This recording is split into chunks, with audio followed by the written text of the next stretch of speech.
പരിശുദ്ധ ഖുർആനിലേക്കുള്ള വാതിൽ തുറന്നു തരിക എന്നുള്ള മഹത്തായ ഒരു കർമ്മമാണ്, കാര്യമാണ് മഹാനായ മൗലവി ചേകന്നൂർ നമുക്ക് ചെയ്തു തന്നു.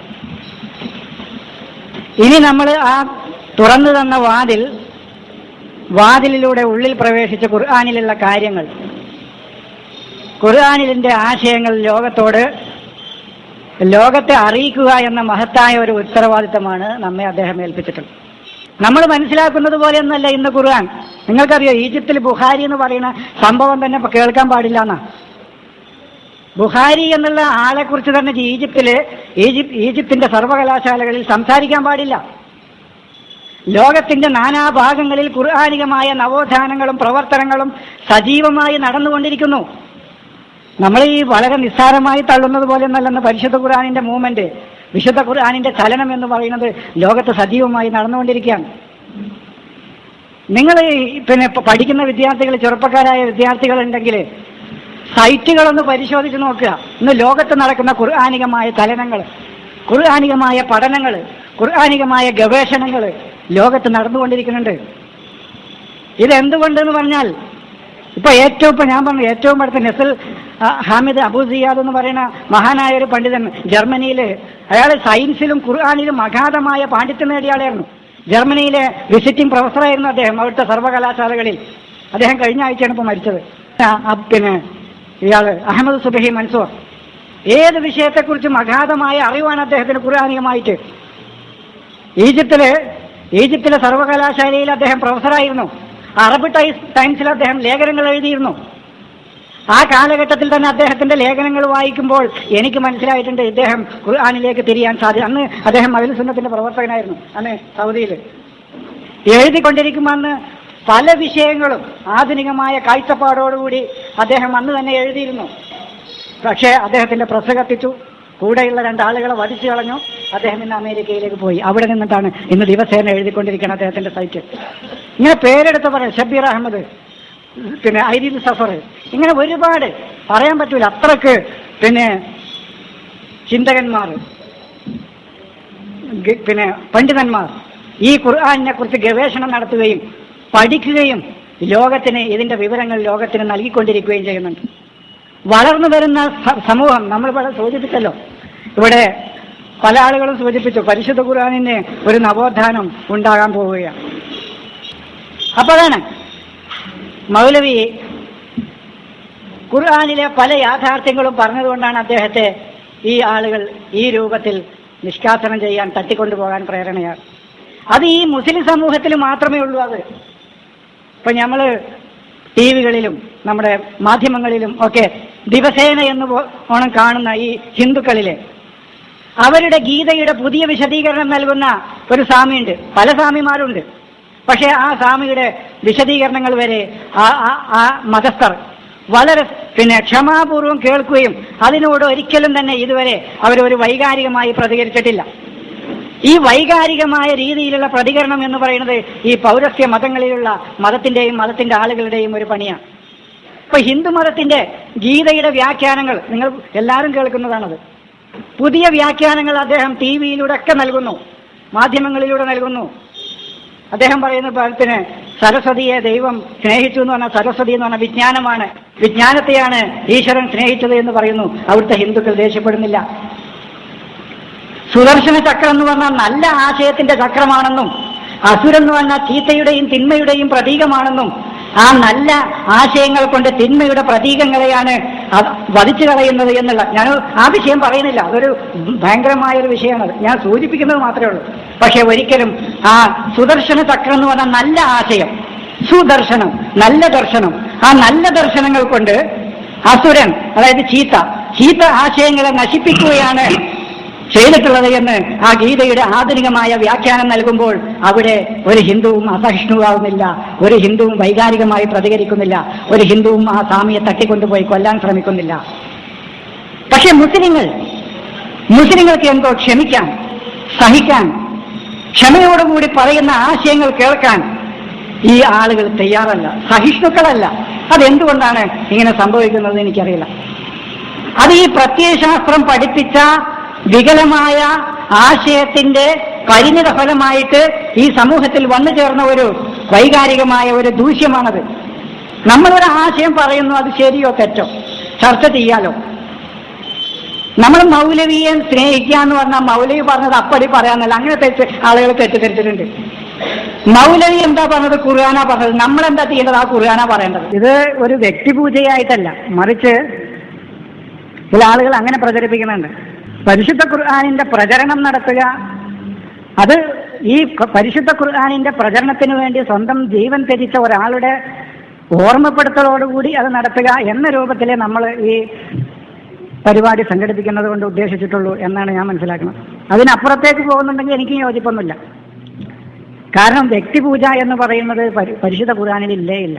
വ്യക്തിപൂജ പോയിട്ട് വ്യക്തികളുടെ പൂജ, സ്ഥലത്തിന്റെ പൂജ, ദിവസങ്ങളുടെ പൂജ, അവയ്ക്ക് പ്രാധാന്യം കൊടുക്കുക, വ്യക്തികൾക്ക് പ്രാധാന്യം കൊടുക്കുക എന്നത് ഇസ്ലാമിൽ പരിശുദ്ധ ഖുർആനിന് പരിചിതം തന്നെയല്ല.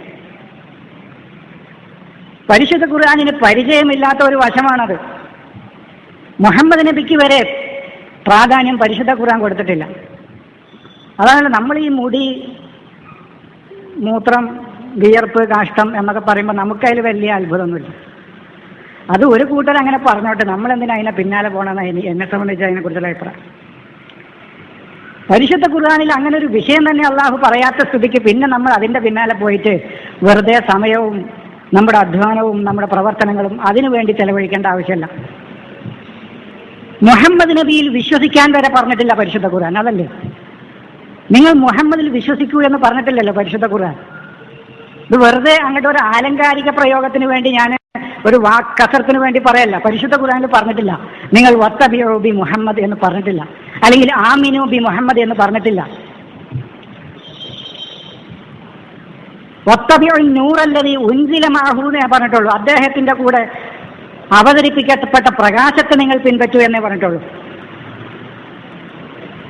മുഹമ്മദിന്റെ മേൽ ഇറക്കപ്പെട്ടതിൽ നിങ്ങൾ വിശ്വസിക്കുന്നേ പറഞ്ഞിട്ടുള്ളൂ. ആമിനു ബിമാ നുസില അലാ മുഹമ്മദിനെ പരിശുദ്ധ ഖുർആൻ പറഞ്ഞിട്ടുള്ളൂ. മുഹമ്മദിൽ വിശ്വസിക്കൂ എന്ന് പരിശുദ്ധ ഖുർആൻ തെരഞ്ഞാൽ കിട്ടൂല. നിങ്ങൾ എവിടുന്ന് തെരഞ്ഞെടുത്തോളൂ, കിട്ടൂല. നേരെ മറിച്ച് മുഹമ്മദിൽ അവതരിപ്പിക്കപ്പെട്ട ഈ കിതാബിൽ നിങ്ങൾ വിശ്വസിക്കൂ എന്നേ പരിശുദ്ധ ഖുർആനിലുള്ളൂ. അതിനി ഏത് പണ്ഡിതൻ വന്നിട്ട് പറഞ്ഞാലും ശരി, പരിശുദ്ധ ഖുർആനിൽ ഇല്ല എന്ന് പറഞ്ഞാൽ ഇല്ല. വആമിനു ബിമാ നുസില അലാ മുഹമ്മദ്, മുഹമ്മദിൽ അവതരിപ്പിക്കപ്പെട്ടതിൽ നിങ്ങൾ വിശ്വസിക്കൂ എന്നേ പരിശുദ്ധ ഖുർആനിലുള്ളൂ. അതാണ് മുഹമ്മദ് നബിക്ക് പരിശുദ്ധ ഖുർആൻ ഒരു പ്രാധാന്യം കൊടുത്തിട്ടില്ല. ആ പ്രാധാന്യം കൊടുക്കലെന്നെ ശിർക്കാണ്. പ്രവാചകന്മാരെ വേർതിരിച്ച് കാണലെന്നെ ശിർക്കാണ്. ഒരു പ്രവാചകനും മറ്റൊരു പ്രവാചകനേക്കാൾ പ്രാധാന്യം പരിശുദ്ധ ഖുർആനിൽ കൊടുക്കാൻ പാടില്ല. അതാണല്ലോ മുഹമ്മദ് നബിയുടെ പേരിൽ ഷഹാദത്ത് വരെ പരിശുദ്ധ ഖുർആൻ പറഞ്ഞിട്ടില്ലല്ലോ. 2 ഷഹാദത്ത് കലിമ നിങ്ങൾ പറഞ്ഞോളൂ. എൻ്റെ അറിവിൽ 2 ഷഹാദത്ത് കലിമല്ല. എൻ്റെ അറിവിൽ ഒരു ഷഹാദത്തേ ഉള്ളൂ. അത് ഷഹിദല്ലാഹു അന്നഹു ലാ ഇലാഹ ഇല്ലാ ഹുവ, അതേ ഉള്ളൂ. അത് ഖായിമൻ ബിൽ ഖിസ്തി വ ഉലുൽ ഇൽമി വൽ മലായികത്തു, ഇവരൊക്കെ അതേ ഉള്ളൂ. അള്ളാഹുവും ഉലുൽ ഇൽമും മലായികത്തും ഷഹാദത്ത് ലാ ഇലാഹ ഇല്ലാ ഹുവാനേ ഉള്ളൂ. എന്തേ അവിടെ മുഹമ്മദിനെ കൂട്ടായിരുന്നത്? അള്ളാഹുവിന്റെ സ്ഥാനത്തിന്റെ കൂടെ മുഹമ്മദ് നബിയെ അള്ളാഹുവിന്റെ ഒപ്പം കൊണ്ടുവന്ന് വെക്കുക എന്നുള്ളത് ശിർക്കാണ്. ഈ ആയത്തോതിയ പ്രവാചകൻ ഒരിക്കലും തന്നെ ഇന്നല്ലദീന യുഫർരിഖൂന ബൈനല്ലാഹി വറസൂലിഹി, ദൂതന്മാർക്കിടയിൽ ഭിന്നത കൽപ്പിക്കുന്ന ആളുകൾ, ലാ നുഫർരിഖു ബൈന അഹദിൻ മിൻ റുസുലിഹി, ഇത് പറയുന്ന പ്രവാചകൻ ജാബിറിനെ വിളിച്ചു പറഞ്ഞു എന്ന് പറഞ്ഞാൽ അവിടെ പറഞ്ഞോട്ടെ, ജാബിറെ നിന്റെ പ്രവാചകനില്ലായിരുന്നുവെങ്കിൽ ലോകം സൃഷ്ടിക്കില്ലായിരുന്നു എന്ന് നബി പറഞ്ഞു എന്ന് പറഞ്ഞാൽ അവിടെ പറഞ്ഞോട്ടെ. ഈ പരിശുദ്ധ ഖുർആൻ ഓടി പറഞ്ഞ നബി അത് പറഞ്ഞിട്ടില്ല എന്ന് നമ്മളെ വാദപ്രകാരം. നമുക്ക് ഖുർആനാണ് പ്രമാണം. ഞാൻ വിഷയത്തിലേക്ക് വരാം. ആമുഖമായിട്ട് കുറച്ച് കാര്യങ്ങൾ പറയാം. ജാബിറിനെ വിളിച്ചു പറഞ്ഞതരെ, ജാബിറെ നിന്റെ ദൂതനില്ലായിരുന്നുവെങ്കിൽ, സൃഷ്ടിക്കപ്പെട്ടിട്ടില്ലായിരുന്നുവെങ്കിൽ ലോകം സൃഷ്ടിക്കപ്പെടൂലായിരുന്നു. എന്റെ ഖബറും എന്റെ മിംബ്രയുടെയും ഇടയിലുള്ള സ്ഥലം റൗളത്തും മിൻ റിയാദിൽ ജന്ന എന്ന് നബി പറഞ്ഞിട്ടില്ല, പറയില്ല. അപ്പൊ പ്രവാചകന്റെ പേരിൽ അള്ളാഹുവിന്റെ കിതാബല്ലാതെ പ്രവാചകൻ, അള്ളാഹുവിന്റെ സന്ദേശമല്ലാതെ, അവന്റെ വേദമല്ലാതെ, അവന്റെ ഖുർആൻ അല്ലാതെ അള്ളാഹുവിന്റെ പ്രവാചകൻ ജനങ്ങളോട് പറയില്ല. അത് നമ്മളിനി ഓരോ ഹദീസുകൾ എടുത്തിട്ട് വിശകലനം ചെയ്യേണ്ട ആവശ്യമില്ല. ഇന്നമാ അന ബശർ, നബിയുടെ സ്വഭാവം പറഞ്ഞോട്ടെ. നബിയുടെ സ്വഭാവത്തെ നിങ്ങൾ വാനോളം പുകഴ്ത്തിക്കോളി. അത് അള്ളാഹു പരിശുദ്ധ ഖുർആനിൽ പറഞ്ഞതാ. വഇന്നക ലഅലാ ഖുലുഖിൻ അളീം, താങ്കൾ മഹത്തായ സ്വഭാവത്തിന്റെ ഉടമയാണ്. അപ്പൊ വൈന്നക്കല്ല അലാ ഹുലുക്കിന്, ഈ ഹുലുക്കിനെ അല്ലാതെ അതിന് റസൂലിനെ ഇവർ പറയാം റഹ്മത്തുല്ലിൽ ആലമീൻ റസൂലിനെ കുറിച്ച് പറഞ്ഞിട്ടില്ലേ, ബിൽ മോമീന റഊഫുർ റഹീം എന്ന് പറഞ്ഞിട്ടില്ലേ, ഈ രണ്ട് വിശേഷണങ്ങൾ നബിയെ കുറിച്ച് പറഞ്ഞിട്ടില്ലേ? അതൊക്കെ അദ്ദേഹത്തിന്റെ സന്ദേശങ്ങളും ആശയങ്ങളും അദ്ദേഹത്തിന്റെ തത്വസംഹിതയും ഉദ്ദേശിച്ച് പറഞ്ഞതല്ല. അദ്ദേഹത്തിന്റെ കാലോ കയ്യോ മുടിയോ രോമമോ വിയർപ്പോ ഒന്നും ഉദ്ദേശിച്ച് പറഞ്ഞതല്ല. അത് ഈസാ നബിയെ പിൻപറ്റിയ ആളുകളെ കുറിച്ച് പറഞ്ഞു, വജഅൽനാ ഫീ ഖുലൂബില്ലദീന തബഉഹു റഊഫത്തൻ വറഹ്മത്തൻ എന്ന് പറഞ്ഞല്ലോ. അത് വിചാരിച്ചിട്ട് അവർക്ക് അപ്രമാദിത്വം കൽപ്പിക്കണമെന്ന്. ഈസാ നബിയെ പിൻപറ്റിയ ആളുകളുടെ വജഅൽനാ ഫീ ഖുലൂബില്ലദീന തബഉഹു റഊഫത്തൻ വറഹ്മത്തൻ, ഇതേ റഊഫും റഹീമുമില്ല അതേ വിശേഷണം തന്നെ കൊടുത്തു. അതേ വിശേഷണം തന്നെ ഈസാ നബിയെ പിൻപറ്റിയ മുഅ്മിനീങ്ങൾക്ക് കൊടുത്തു. അള്ളാഹുവിന്റെ വിശേഷണം ഭൂമി പ്രാപഞ്ചിക വസ്തുക്കൾക്ക് അള്ളാഹു കൊടുത്തിട്ടില്ലേ? അത് വിചാരിച്ചിട്ട് ഈ വസ്തുക്കൾ അള്ളാഹിനെ പോലെയെന്നാ? അലീം എന്നുള്ള വിശേഷണം അള്ളാഹുവിന് പറഞ്ഞതാ. ഈ അലീം എന്നുള്ള വിശേഷണം ഭൂമിയിൽ എത്ര വസ്തുക്കൾക്ക് കൊടുത്തു? അദാബിന് കൊടുത്തിട്ടുണ്ട്. അദാബുൻ അലീം എന്ന് പറഞ്ഞിട്ടുണ്ട്, മഹത്തായ ശിക്ഷ. അപ്പൊ അള്ളാഹുവിന്റെ വരെ വിശേഷണങ്ങൾ ഭൂമിയിലെ വസ്തുക്കൾക്ക് കൊടുത്തിട്ടുണ്ട് എന്ന് പറഞ്ഞാൽ ഈ വസ്തുക്കളൊക്കെ അള്ളാഹുവിനെ പോലെയാണോ എന്നല്ല അർത്ഥം. പ്രവാചകന്റെ മഹത്തായ മനുഷ്യരോടുള്ള അദ്ദേഹത്തിന്റെ കാരുണ്യം, അതാണ് ഞാൻ പറഞ്ഞത്. സ്വഭാവം നിങ്ങൾ എങ്ങനെ വേണമെങ്കിലും പുകഴ്ത്തിക്കോളൂ, അള്ളാഹുവിന്റെ ദൂതന്റെ ആ സ്വഭാവത്തെ എത്രമാത്രം ഇകഴ്ത്തി കാണിക്കാൻ പറ്റുമോ, എത്രമാത്രം തരം താഴ്ത്തി കാണിക്കാൻ പറ്റുമോ, അതാണ് ബുഖാരിയുടെ ലക്ഷ്യവും. അത് നമ്മൾ തിരിച്ചറിയാം. ലോകത്ത് ഇത്രയും നീചനായ ഒരു മനുഷ്യൻ പ്രവാചകനെ പോലെ, മുഹമ്മദ് നബിയെ പോലെ ലോകത്തില്ല എന്ന് മനസ്സിലാവും ബുഖാരി വായിച്ചാൽ. ലോകത്ത് ഇത്രയും വൃത്തികെട്ട മനുഷ്യൻ മുഹമ്മദ് നബിയെ പോലെ വേറൊരു മനുഷ്യനില്ല എന്ന് ബുഖാരി വായിച്ചാൽ മനസ്സിലാവും. മനുഷ്യ സ്നേഹമില്ലാത്ത ഈ ലോകത്ത് ഇന്നതാണല്ലോ പ്രചരിപ്പിക്കുന്നത്. നിങ്ങൾ മീഡിയകളൊക്കെ ഇഷ്ടം പോലെ പ്രസംഗങ്ങളും പരിപാടികളും കാണുന്ന ആളുകളാണ് എൻ്റെ മുന്നിലിരിക്കണമൊക്കെ. എന്നേക്കാൾ വിവരമുള്ള ആളുകളാണ്. എനിക്കറിയാം, ഇന്ന് ലോകത്ത് ഏറ്റവും കൂടുതൽ പ്രചരിപ്പിക്കപ്പെടുന്നത് കാരുണ്യമില്ലാത്ത, സ്നേഹമില്ലാത്ത, വെറും യുദ്ധങ്ങൾ മാത്രം നയിച്ച്, വെറും യുദ്ധങ്ങൾ മാത്രം നയിക്കുന്ന ഒരു പ്രവാചകനായിട്ടാണ് മുഹമ്മദ് നബിയെ ഇന്ന് ലോകത്ത് ചിത്രീകരിക്കപ്പെടുന്നത്. എന്നാൽ ഈസയോ സ്നേഹത്തിന്റെ പ്രവാചകൻ. ഇത് ആസൂത്രിതമായിട്ട് നടന്നതാണ്. ഇന്ന് ലോകത്തെ സ്നേഹത്തിന്റെ പ്രവാചകനായിട്ട് ചിത്രീകരിക്കപ്പെടുന്നത് ഈസാ നബിനെയാണ്. ഈസാ നബി അതല്ല എന്നല്ല നമ്മൾ പറയുന്നത്. പക്ഷെ മുഹമ്മദ് നബി ഒരു പെണ്ണിന്റെ, ഒരു ജൂത സ്ത്രീയുടെ മയ്യത്ത് കൊണ്ടുവരുമ്പോൾ എണീറ്റ് നിന്നു എന്ന് പറയുന്ന അപൂർവം ചില ഹദീസുകൾ ഒഴിച്ചു നിർത്തിയാൽ പ്രവാചകനെ കുറിച്ച് മനുഷ്യ സ്നേഹം വിളംബരം ചെയ്യുന്ന, കാരുണ്യം വിളംബരം ചെയ്യുന്ന, ലോകത്തിന് നന്മ ചെയ്യുന്ന ഒരു ജെന്റിൽമാനായിട്ട്, ഒരു പക്വമതിയായിട്ട്, ഒരു വിവേകിയായിട്ട് കാണിക്കാൻ പറ്റുന്ന എന്താണ് ഈ ഹദീസുകളിൽ ഉള്ളത്? ഞാൻ കണ്ടിട്ടില്ല. നേരെ മറിച്ച് പരിശുദ്ധ ഖുർആൻ ഞാൻ കണ്ടിട്ടില്ല. നേരെ മറിച്ച് അനങ്ങിയ യുദ്ധങ്ങൾ നയിക്കുക, അനങ്ങിയ ശത്രുക്കളുടെ തല അരിഞ്ഞു വെട്ടിക്കൊണ്ടിരിക്കുക, തന്റെ അനുചരന്മാരെ കുഴികുത്തി അതിൽ നിർത്തി എറിഞ്ഞു കൊല്ലുക. ഇങ്ങനെ മനുഷ്യ സ്നേഹത്തിന് നിരക്കാത്ത വിരുദ്ധമായ ആശയങ്ങളല്ലാതെ അള്ളാഹുവിന്റെ ദൂതനെ കുറിച്ച്, പ്രവാചകനെ കുറിച്ച് എന്ത് ചരിത്രമാണ് ഈ ബുഖാരി എഴുതിയിട്ടുള്ളത്?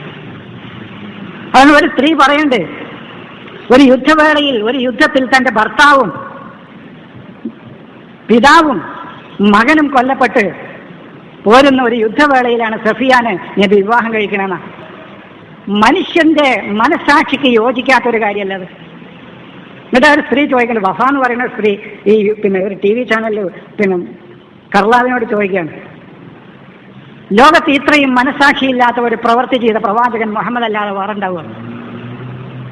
ഭർത്താവ് യുദ്ധത്തിൽ കൊല്ലപ്പെട്ടു, പിതാവ് കൊല്ലപ്പെട്ടു, മകൻ കൊല്ലപ്പെട്ടു, അല്ല സഹോദരൻ, മകനല്ല സഹോദരൻ കൊല്ലപ്പെട്ടു. ഈ കൊല്ലപ്പെട്ട അതേ രാത്രിയിൽ തിരിച്ചു പോരുമ്പോൾ തന്നെ വിവാഹം കഴിച്ച് വീട് കൂടി സഫിയാണ് വിവാഹം പറയുന്നത്, ആയിഷ ബിയുടെ വിവാഹം ഒരു മനസ്സാക്ഷിക്ക് യോജിക്കുന്നതാണോ? ഈ പറയുന്ന പണ്ഡിതന്മാർ സ്വന്തം കുട്ടിയെ, 9 വയസ്സായ പുത്രിയെ ഏതെങ്കിലും ഒരു 55 വയസ്സായ ആൾക്ക് വിവാഹം ചെയ്തു കൊടുക്കും? നിങ്ങൾ ചോദിക്കും. അപ്പൊ ഇത് ലോകം മനസ്സാക്ഷിക്ക് തന്നെ ചെയ്യാൻ പറ്റാത്ത കാര്യങ്ങൾ പ്രവാചകൻ ചെയ്തു എന്ന് പ്രവാചകനെ കുറിച്ച് പറയുന്ന ഒരു ഗ്രന്ഥം ലോകത്ത് ബുഖാരി അല്ലാതെ പറയില്ല. ഈ തോമസ് കാർലൈനെ പോലെയുള്ള ആളുകൾ പ്രവാചകനെ ചീത്ത പറഞ്ഞിട്ടുണ്ട്, പക്ഷെ അതും ഇത്രമാത്രം വന്നിട്ടില്ല. അദ്ദേഹത്തിന്റെ ഒരു പുസ്തകത്തിൽ മുഹമ്മദ് നബി ആക്ഷേപിച്ചുകൊണ്ട് പറയുന്നുണ്ട്. അതെന്താന്ന് പറഞ്ഞാൽ, അദ്ദേഹത്തിന്റെ ഒരു 12 വയസ്സായ കുട്ടി മരിച്ചു. അങ്ങനെ ഈ കുട്ടിയുടെ ആത്മാവ് വന്നിട്ട് ഇദ്ദേഹത്തിനെ സ്വർഗത്തിലേക്കും നരകത്തിലേക്കും കൊണ്ടുപോകുന്ന ഒരു കഥ പറയുന്നു. അവിടെ ചെന്നപ്പോൾ മുഹമ്മദ് നബിയെ കണ്ടു നരകത്തിൽ എന്ന് അയാൾ പറയുന്നു. മുഹമ്മദ് നിലവിളിക്കുകയാണ്, ദൈവമേ ദൈവമേ എന്നെ രക്ഷിച്ചാലും ഇതിന്റെ ചൂട് എനിക്ക് സഹിക്കാൻ കഴിയുന്നില്ല. ഇത് ഒരു ഇസ്ലാമിന്റെ ശത്രു മുഹമ്മദ് നബിയെ കുറിച്ച് പറഞ്ഞതാണെങ്കിൽ, മുഹമ്മദ് ഇസ്ലാമിന്റെ ആളാണെന്ന് പറഞ്ഞ് ഇസ്ലാമിന്റെ പ്രചാരകനാണ്, ഇസ്ലാമിന്റെ സംരക്ഷകനാണ്, ഗുണകാംക്ഷിയാണ് എന്ന് പറയുന്ന ബുഹാരിയെ പോലെയുള്ള ആളുകളും പ്രവാചകനെ മുഹമ്മദ് നബിയെ കുറിച്ച് പറഞ്ഞുണ്ടാക്കിയ കള്ളക്കഥകളും നികൃഷ്ടമായ കാര്യങ്ങളും ലോക മനസാക്ഷിക്ക് മുമ്പിൽ പറയാൻ പറ്റാത്തതാണ്. ഇത് ശരിക്കും ബുഹാരി ആരും ശരിക്കും വായിക്കാനിട്ടാണ് എനിക്ക് തോന്നുന്നത്. ഞാൻ വിഷയത്തിലേക്ക് വരാം. പരിശുദ്ധ ഖുർആനില് ഇന്ന കാര്യങ്ങളുണ്ടോ, അതുണ്ടോ, ഇതുണ്ടോ എന്നുള്ളതാണ് ഇപ്പോൾ ആദ്യം മുതൽ തന്നെ നമ്മളോട് ചോദിക്കുന്ന ചോദ്യം. നിസ്കാരം കിട്ടുമോ, സക്കാത്ത് കിട്ടുമോ, ഹജ്ജ് കിട്ടുമോ, സുജൂദ് കിട്ടുമോ, റുക്കൂഅ് കിട്ടുമോ, സിയാം കിട്ടുമോ, കൈ എവിടെ കെട്ടണം, കാലെവിടെ കെട്ടണം എന്ന ഈ രൂപത്തിലുള്ള കാര്യങ്ങളാണ് ഞാനൊക്കെ ഈ പ്രസ്ഥാനത്തിലേക്ക് വന്ന ഉടനെ നേരിട്ടിരുന്ന ചോദ്യങ്ങൾ. അത് നമ്മൾ പ്രത്യക്ഷത്തിൽ നമുക്കത് ശരിയല്ല എന്ന് നമ്മുടെ ഈ വിശ്വാസപരമായിട്ട് കർമ്മപരമായിട്ട് ഇങ്ങനെ നമ്മൾ പാരമ്പര്യമായി കൊണ്ടുപോകുന്ന ഒരുപാട് വിശ്വാസങ്ങൾ നമ്മുടെ മനസ്സിൽ വേരുറച്ചിട്ടുണ്ട്, കർമ്മങ്ങൾ വേരുറച്ചിട്ടുണ്ട്. അത് മാറ്റിയെടുക്കാൻ വർഷങ്ങളെടുക്കും. അത് പ്രത്യേകിച്ച് ഖുർആനികമായ അറിവും വിവരവും ഇല്ലാത്ത ആളുകൾക്ക്. ഇപ്പോൾ സാധാരണക്കാരായ ആളുകളെ സംബന്ധിച്ച് കൈയും കാലും നല്ലോണം വിറക്കും. അന്ന് എൻ്റെ ഉസ്താദ്, ഞാൻ അദ്ദേഹത്തിൻ്റെ അടുത്ത് പോയിട്ട് ഈ വിഷയമായി പഠിച്ചിങ്ങനെ വരുന്ന കാലഘട്ടത്തിൽ അന്ന് ഞാൻ ചോദിച്ചു, ഈ സുജൂദിനെ കുറിച്ച് അദ്ദേഹത്തോട് ചോദിച്ചു തന്നു. സുജൂദ് റുക്കൂഅ് നീ എന്ന് ആദ്യം മുതൽ അവസാനം വരെ പരിശുദ്ധ ഖുർആനിലൊന്ന് പരിശോധിച്ച് നോക്ക്, എന്നിട്ട് അനക്കിങ്ങനെ കിട്ടുമെങ്കിൽ നീ ചെയ്തോ. അപ്പൊ പരിശോധിച്ച് നോക്കിയപ്പോൾ എവിടെയില്ല. ഇല്ലാന്ന് മാത്രമല്ല, ഈ സുജൂദ് എവിടെയും ചെയ്യാൻ പറ്റില്ല. ഉമിർത്തു അൻ അസ്ജുദ അലാ സബ്അത്തി അഅ്ളും എന്നാണ് ഹദീസ് തന്നെ. നോണേണത് ഡോക്ടർക്ക് അറിയാം. ഞാൻ ഈ ഹദീസ് പഠിച്ച അടുത്ത് തന്നെ അന്ന് തന്നെ എനിക്ക് സംശയമുണ്ട്. എന്നാലും അത് കൃത്യമായി ശരീരത്തിന്റെ എല്ലുകളുടെ എണ്ണം കിട്ടാൻ വേണ്ടിയിട്ട് ഹമീദ് ഡോക്ടർ 2 ആഴ്ച മുമ്പ് ഞാൻ വിളിച്ചു ചോദിച്ചു, ഡോക്ടറെ ഈ നമ്മൾ സുജൂദ് ചെയ്യുമ്പോൾ നിലത്ത് വെക്കുന്ന അവയവങ്ങളിൽ ആകെ എത്ര എല്ലുണ്ടെന്ന് ചോദിച്ചു. സബ്അത്തി അഅ്ളുമിൻ 7 എല്ലുകളാണോ എന്ന് ചോദിച്ചു. പക്ഷേ ഒരു കൈവിരലിൽ തന്നെ 28ഓളം എല്ലുകളുണ്ടെന്നാണ്. ഒരു കൈവിരലിൽ തന്നെ, ഒരു കൈയിൻ്റെ വിരലുകളിൽ തന്നെ. അങ്ങനെങ്ങളാണ് കൂട്ടിയാൽ മതി എന്നാണ്. അപ്പൊ ഈ ഹദീസ് ഉണ്ടാക്കുന്ന ആളുകൾ ഇതൊന്നും ചിന്തിച്ചിട്ടില്ല. അവർ പ്രത്യക്ഷത്തിൽ ഇങ്ങനെ കൈയും കാലൊക്കെ വെക്കുമ്പോൾ ഏകദേശം ഇതിന് യോജിച്ചൊരു ഹദീസ് ഉണ്ടാക്കണ്ടേ, അതിനനുസരിച്ച് തന്നെ ഹദീസ്. ഇതിനെക്കുറിച്ച് പഠനം നടത്തുകയും ഗവേഷണം നടത്തുകയും ഭാവിയിൽ ഈ എല്ലുകളുടെ എണ്ണമൊക്കെ തിട്ടപ്പെടുത്തുന്ന ഒരു കാലഘട്ടം വരാനുണ്ട് എന്നും ഈ ബുഹാരിക്കൊന്നും അറിയില്ല. ഇപ്പൊ എത്രയോ എല്ലുകളാണ് നമ്മുടെ ഈ സുജൂദ് ചെയ്യുന്ന വേളയിൽ നിലത്ത് വെക്കുന്ന എല്ലുകളുടെ എണ്ണം എടുത്താൽ നിങ്ങൾക്കറിയാം. നല്ലൊരു ഡോക്ടറോട് ചോദിച്ചാൽ അറിയാം, സബ്അത്തി അഅ്ളുമൊന്നും അല്ല, 7 എല്ലുകളല്ല. 7 അവയവങ്ങൾ എന്ന് പറയുകയാണെങ്കിൽ നമുക്ക് എങ്ങനെയെങ്കിലും ഒപ്പിക്കായിരുന്നു. പക്ഷെ അളുമ് തന്നെ പറഞ്ഞു, 7 എല്ലുകൾ തന്നെ പറഞ്ഞു. അപ്പൊ ഈ സുജൂദിന്റെ പ്രാധാന്യത്തെക്കുറിച്ച് സൂചിപ്പിക്കാനും ഇത് ഇങ്ങനെയാണ് എന്ന് വരുത്തി തീർക്കാനും ഉണ്ടാക്കിയ ഹദീസുകളുടെ പൊള്ളത്തരങ്ങൾ മാത്രം ചർച്ച ചെയ്താൽ തന്നെ ഒരു ദിവസം തീരൂല. അതാണ് ഈ ഹദീസുകളുടെ അവസ്ഥ. ഞാനിപ്പോൾ ഇപ്പോഴും ചോദിച്ചുകൊണ്ടിരിക്കാം, എനിക്ക് നിങ്ങൾക്ക് ആർക്കെങ്കിലും അറിയാമെന്ന് പറഞ്ഞു തരുന്നതിന് എനിക്ക് കുഴപ്പമില്ല. അപ്പൊ ഇവര് ഈ മിഅ്റാജിന്റെ പിറ്റേ ദിവസമാണ് നബിക്ക് സുജൂദിന്റെ രൂപം പിന്നെ നമസ്കാര രൂപവും പഠിപ്പിക്കണത്. അത് ചോദിച്ചപ്പോൾ ഒരു സുന്നി മൂലർ പറഞ്ഞത് 2 മിഅ്റാജ് ഉണ്ട് എന്നാണ്. ഞാൻ പറഞ്ഞു, ആയിഷ ബീവിയുടെ കല്യാണം മദീനയിൽ വെച്ച് നബുവത്തിന്റെ 13 കൊല്ലം കഴിഞ്ഞിട്ടാണ്. അതുവരെ നബി എങ്ങനെ നിസ്കരിച്ചതെന്ന് ചോദിച്ചപ്പോൾ 2 മിഅ്റാജ് ഉണ്ട് എന്ന് പറഞ്ഞു. 8ാം കൊല്ലത്തിലൊരു മിഅ്റാജ് നടന്നിക്കണമെന്ന്. ആ മിഅ്റാജിന്റെ പിറ്റേ ദിവസമാണ് നബിക്ക് നമസ്കാരം പഠിപ്പിക്കാൻ ജിബ്രീൽ ഭൂമിയിലേക്ക് വന്നു. അപ്പൊ ഞാൻ ചോദിച്ചു, പോകുമ്പോ മസ്ജിദുൽ അഖ്സയിൽ വെച്ചിട്ട് നബി ജമാഅത്തായിട്ട് നിസ്കരിച്ചതോന്ന് ചോദിച്ചു. മിഅ്റാജിന്റെ പോണ വഴിയിൽ വെച്ചിട്ടൊരു നിസ്കാരം മസ്ജിദുൽ അഖ്സയിൽ വെച്ചിട്ട് നബി നിസ്കരിച്ചു. അതെങ്ങനെയാന്ന് ചോദിച്ചപ്പോൾ അതിന് മറുപടി, ഈ 8 കൊല്ലം വരെ നബിക്ക് സലാത്ത് അഖിമി സലാത്ത എന്നും വർക്കഴു എന്നൊക്കെ കൽപ്പനയുള്ള ഇഷ്ടംപോലെ അധ്യായങ്ങളും വചനങ്ങളും ആയത്തുകളും ഉണ്ട്. അന്നൊക്കെ നബി എങ്ങനെ ചെയ്തിരുന്നത് അതിനെക്കുറിച്ച് അഭിപ്രായമല്ല. ആയിഷ ബീവിയെ വിരിപ്പിൽ തപ്പി നോക്കിയപ്പോൾ നബി ഉണ്ടായിരുന്നു അവിടെ, നബി ഇല്ലായിരുന്നു അവിടെ എന്ന് പറയുന്ന ഹദീസ് നബുവത്തിന് 10-13 കൊല്ലം ശേഷം. അതുവരെ എങ്ങനെ നബി നമസ്കരിച്ചിരുന്നത്, സുജൂദും റുക്കുവൊക്കെ ചെയ്തിരുന്നത് എന്നതിന് മറുപടിയില്ല, ഇന്ന് വരെ കിട്ടിയിട്ടില്ല. ആർക്കെങ്കിലും അറിയുമെങ്കിൽ പറഞ്ഞു തന്നാൽ കുഴപ്പമൊന്നുമില്ല, പക്ഷെ പരിശുദ്ധ ഖുർആനിൽ നിന്ന് കിട്ടുന്നില്ല. അന്ന് വരെ നബി എങ്ങനെ നമസ്കരിച്ചിരുന്നത്? അതുവരെയൊക്കെ അഖിമി സ്വലാത്താന്ന് പറയുന്നുണ്ടല്ലോ, വസ്തുത് എന്ന് പറയുന്നുണ്ടല്ലോ, വർക്കാവു എന്ന് പറയുന്നുണ്ടല്ലോ. അന്നൊക്കെ എങ്ങനെ റുക്കൂ ചെയ്തിരുന്നത്? അപ്പൊ ഇവർ അവസാനം ഈ ഉസ്താദിനോട് പറഞ്ഞത് അന്നൊക്കെ ഒരു വിനയം കാണിക്കുക, അതിന്റെ ഹുളു എന്നുള്ള അർത്ഥം വിനയം കാണിക്കുക, താഴ്മ കാണിക്കുക, അനുസരിക്കുക എന്ന രൂപത്തിലാണ് അന്നൊക്കെ നബി ചെയ്തിരുന്നത്. പിന്നെ ജിബ്രീൽ പഠിപ്പിച്ച ശേഷമാണ് പിന്നെ ഈ രൂപത്തിൽ നമസ്കാരം നബി തുടങ്ങിയത്. സുജൂദ് ഫിൽ ഖുർആനി എന്ന് പറഞ്ഞിട്ടൊരു ഇതുണ്ട്, ഖുർആനിലെ സുജൂദ് ആദ്യം മുതൽ അവസാനം വരെ വന്ന സുജൂദുകളിൽ എവിടെയാണ് ഈ സുജൂദ് ചെയ്യാൻ പറ്റുന്ന ഒരായത്തെന്ന് നിങ്ങൾ കാണിച്ചു തരും. ഇതിന് പറഞ്ഞപ്പോൾ ഒരു മാസികയിൽ ഞാൻ കണ്ടു, അല്ലദീ യറാക ഹീന തഖൂമു വ തഖല്ലുബുക ഫി സാജിദീൻ, ഇതാണ് സുജൂദിൽ പോയി വരാനുള്ള ആയത്ത് എന്ന്. ഒരു മാസികയിൽ, ഖുർആൻ പ്രചരിപ്പിക്കുന്ന ഒരു മാസികയിൽ തന്നെ ഞാൻ കണ്ടതാ, ഖുർആനിൽ നിന്നുള്ള തെളിവാണ്. അല്ലദീ യറാക ഹീന തഖൂമു, നീ എഴുന്നേൽക്കുമ്പോഴും, വ തഖല്ലുബുക, നിന്റെ പോയി വരൽ, നബി കടന്നും മറിയാണ്, തഖല്ലുബ് എന്ന് പറഞ്ഞാൽ കടന്നും മറിയാം, ഫി സാജിദീൻ, അള്ളാഹുവിനെ അനുസരിച്ച് ജീവിക്കുന്ന ആളുകളുടെ പ്രശ്നങ്ങളും ആ പ്രശ്നങ്ങൾക്ക് പരിഹാരവും തേടിക്കൊണ്ട് അവരുടെ ഇടയിൽ പ്രവാചകൻ കടന്ന് പായാണ്. ആ പായൽ ഞാൻ കാണുന്നുണ്ട് എന്നാ പറയണത്. നിന്റെ സുജൂദിൽ നിന്റെ പോയി വരൽ ഞാൻ കാണുന്നുണ്ട് എന്നുള്ളതിന് അങ്ങനെയല്ല പറയാ. അതെന്താ തീരെ മനസ്സിലാകാത്ത? അപ്പൊ തഖല്ലുബുക ഫി സുജൂദ് എന്നാ പറയാപ്പോ, നീ സുജൂദിൽ പോയി വരുന്നത് ഞാൻ കാണുന്നുണ്ട്. നേരെ മറിച്ച് അതല്ല, അല്ലദീ യറാക, ആ രക്ഷിതാവ് നിന്നെ കാണുന്നുണ്ട്, ഹീന തഖൂമു, നീ എഴുന്നേൽക്കുമ്പോഴും. ഉറക്കിൽ നിന്ന് അദ്ദേഹം എണീറ്റ് കഴിഞ്ഞാൽ, എന്നിട്ട് പിന്നെ തഖല്ലുബുക ഫി സാജിദീൻ, അള്ളാഹുവിനെ അനുസരിച്ച് ജീവിക്കുന്ന, അള്ളാഹുവിന്റെ കൽപ്പനകൾക്ക് വഴിപ്പെട്ട് ജീവിക്കുന്ന, അവന് വണങ്ങി ജീവിക്കുന്ന ആളുകളുടെ ഇടയിലൂടെ നീ കടന്ന് പരക്കം പായുന്നത്, കടന്നു മറിയുന്നത് ഞാൻ കാണുന്നുണ്ട്. നീ വിശ്രമമില്ലാതെ നീ അധ്വാനിക്കുന്നത് ഞാൻ കാണുന്നുണ്ട് പ്രവാചക എന്നാ നബിയോട് പറയുന്നത്. അപ്പൊ ഇങ്ങനെ ഓരോ കർമ്മങ്ങളും പരിശുദ്ധ ഖുർആനിൽ ഇന്നത് കിട്ടും ഇന്നത് കിട്ടൂല എന്ന് നമ്മൾ ചോദിക്കണ്ട. പരിശുദ്ധ ഖുർആനിൽ നിന്ന് കിട്ടുന്നത് കിട്ടും. അതിന് ആ കിട്ടാത്തത് തേടിക്കൊണ്ട് ഹദീസുകളിലേക്ക് പോകല്ല വേണ്ടത്. അപ്പോ അതെന്നെ എന്തിനാണ് നിങ്ങൾക്കറിയാം? ഈ മീറാജ് തന്നെ എന്തിനുണ്ടാക്കിയ ഹദീസാ? ഈ ഉമ്മു ഹറാമിന്റെ ഹദീസ് തന്നെ പറഞ്ഞല്ലോ മൗലവി, പിന്നെ മുഴുവൻ മൗലവി പറഞ്ഞല്ലോ ഉമ്മു ഹറാമിന്റെ ഹദീസ്. 6 അധ്യായങ്ങളുടെ ചോട്ടിലാണ് ആ ഹദീസ് കൊടുത്തിരിക്കുന്നത്. 6 അധ്യായങ്ങളുടെ ചോട്ടിൽ. അതിന്റെ ലക്ഷ്യം തന്നെ വളരെ ആസൂത്രിതമാണ്. അതാണ് ബുഖാരി എന്ന് പറഞ്ഞ ആള് ചില്ലറൻ. ഞാൻ ഈ അബൂ ഹുറൈറയൊന്നും പോകേണ്ടത്, ഈ ബുഖാരിനെ പിടിക്കേണ്ടത്. ഒരു ഹദീസെങ്കിലും പഠിക്കാതിരുന്നാൽ അത്രയും നല്ലതാ, ഒരായത്തെങ്കിലും പഠിച്ചാൽ അത്രയും നല്ലതാ.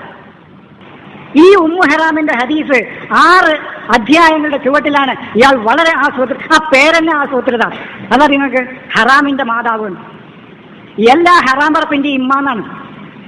ആ പേരെന്നെ ഇയാൾ മനഃപൂർവ്വം ഉണ്ടാക്കിയ പേര്, അങ്ങനെ ഒരാളില്ല.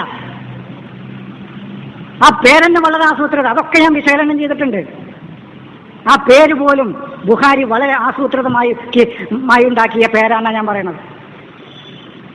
സ്ത്രീക്ക് യുദ്ധം ചെയ്യൽ എന്നല്ല, ബാബ് വസുവൽ മറുകത്തി, സ്ത്രീയുടെ യുദ്ധം ചെയ്യൽ എന്നൊരു അധ്യായത്തിന്റെ ചോട്ടിൽ ഈ ഹദീസ്.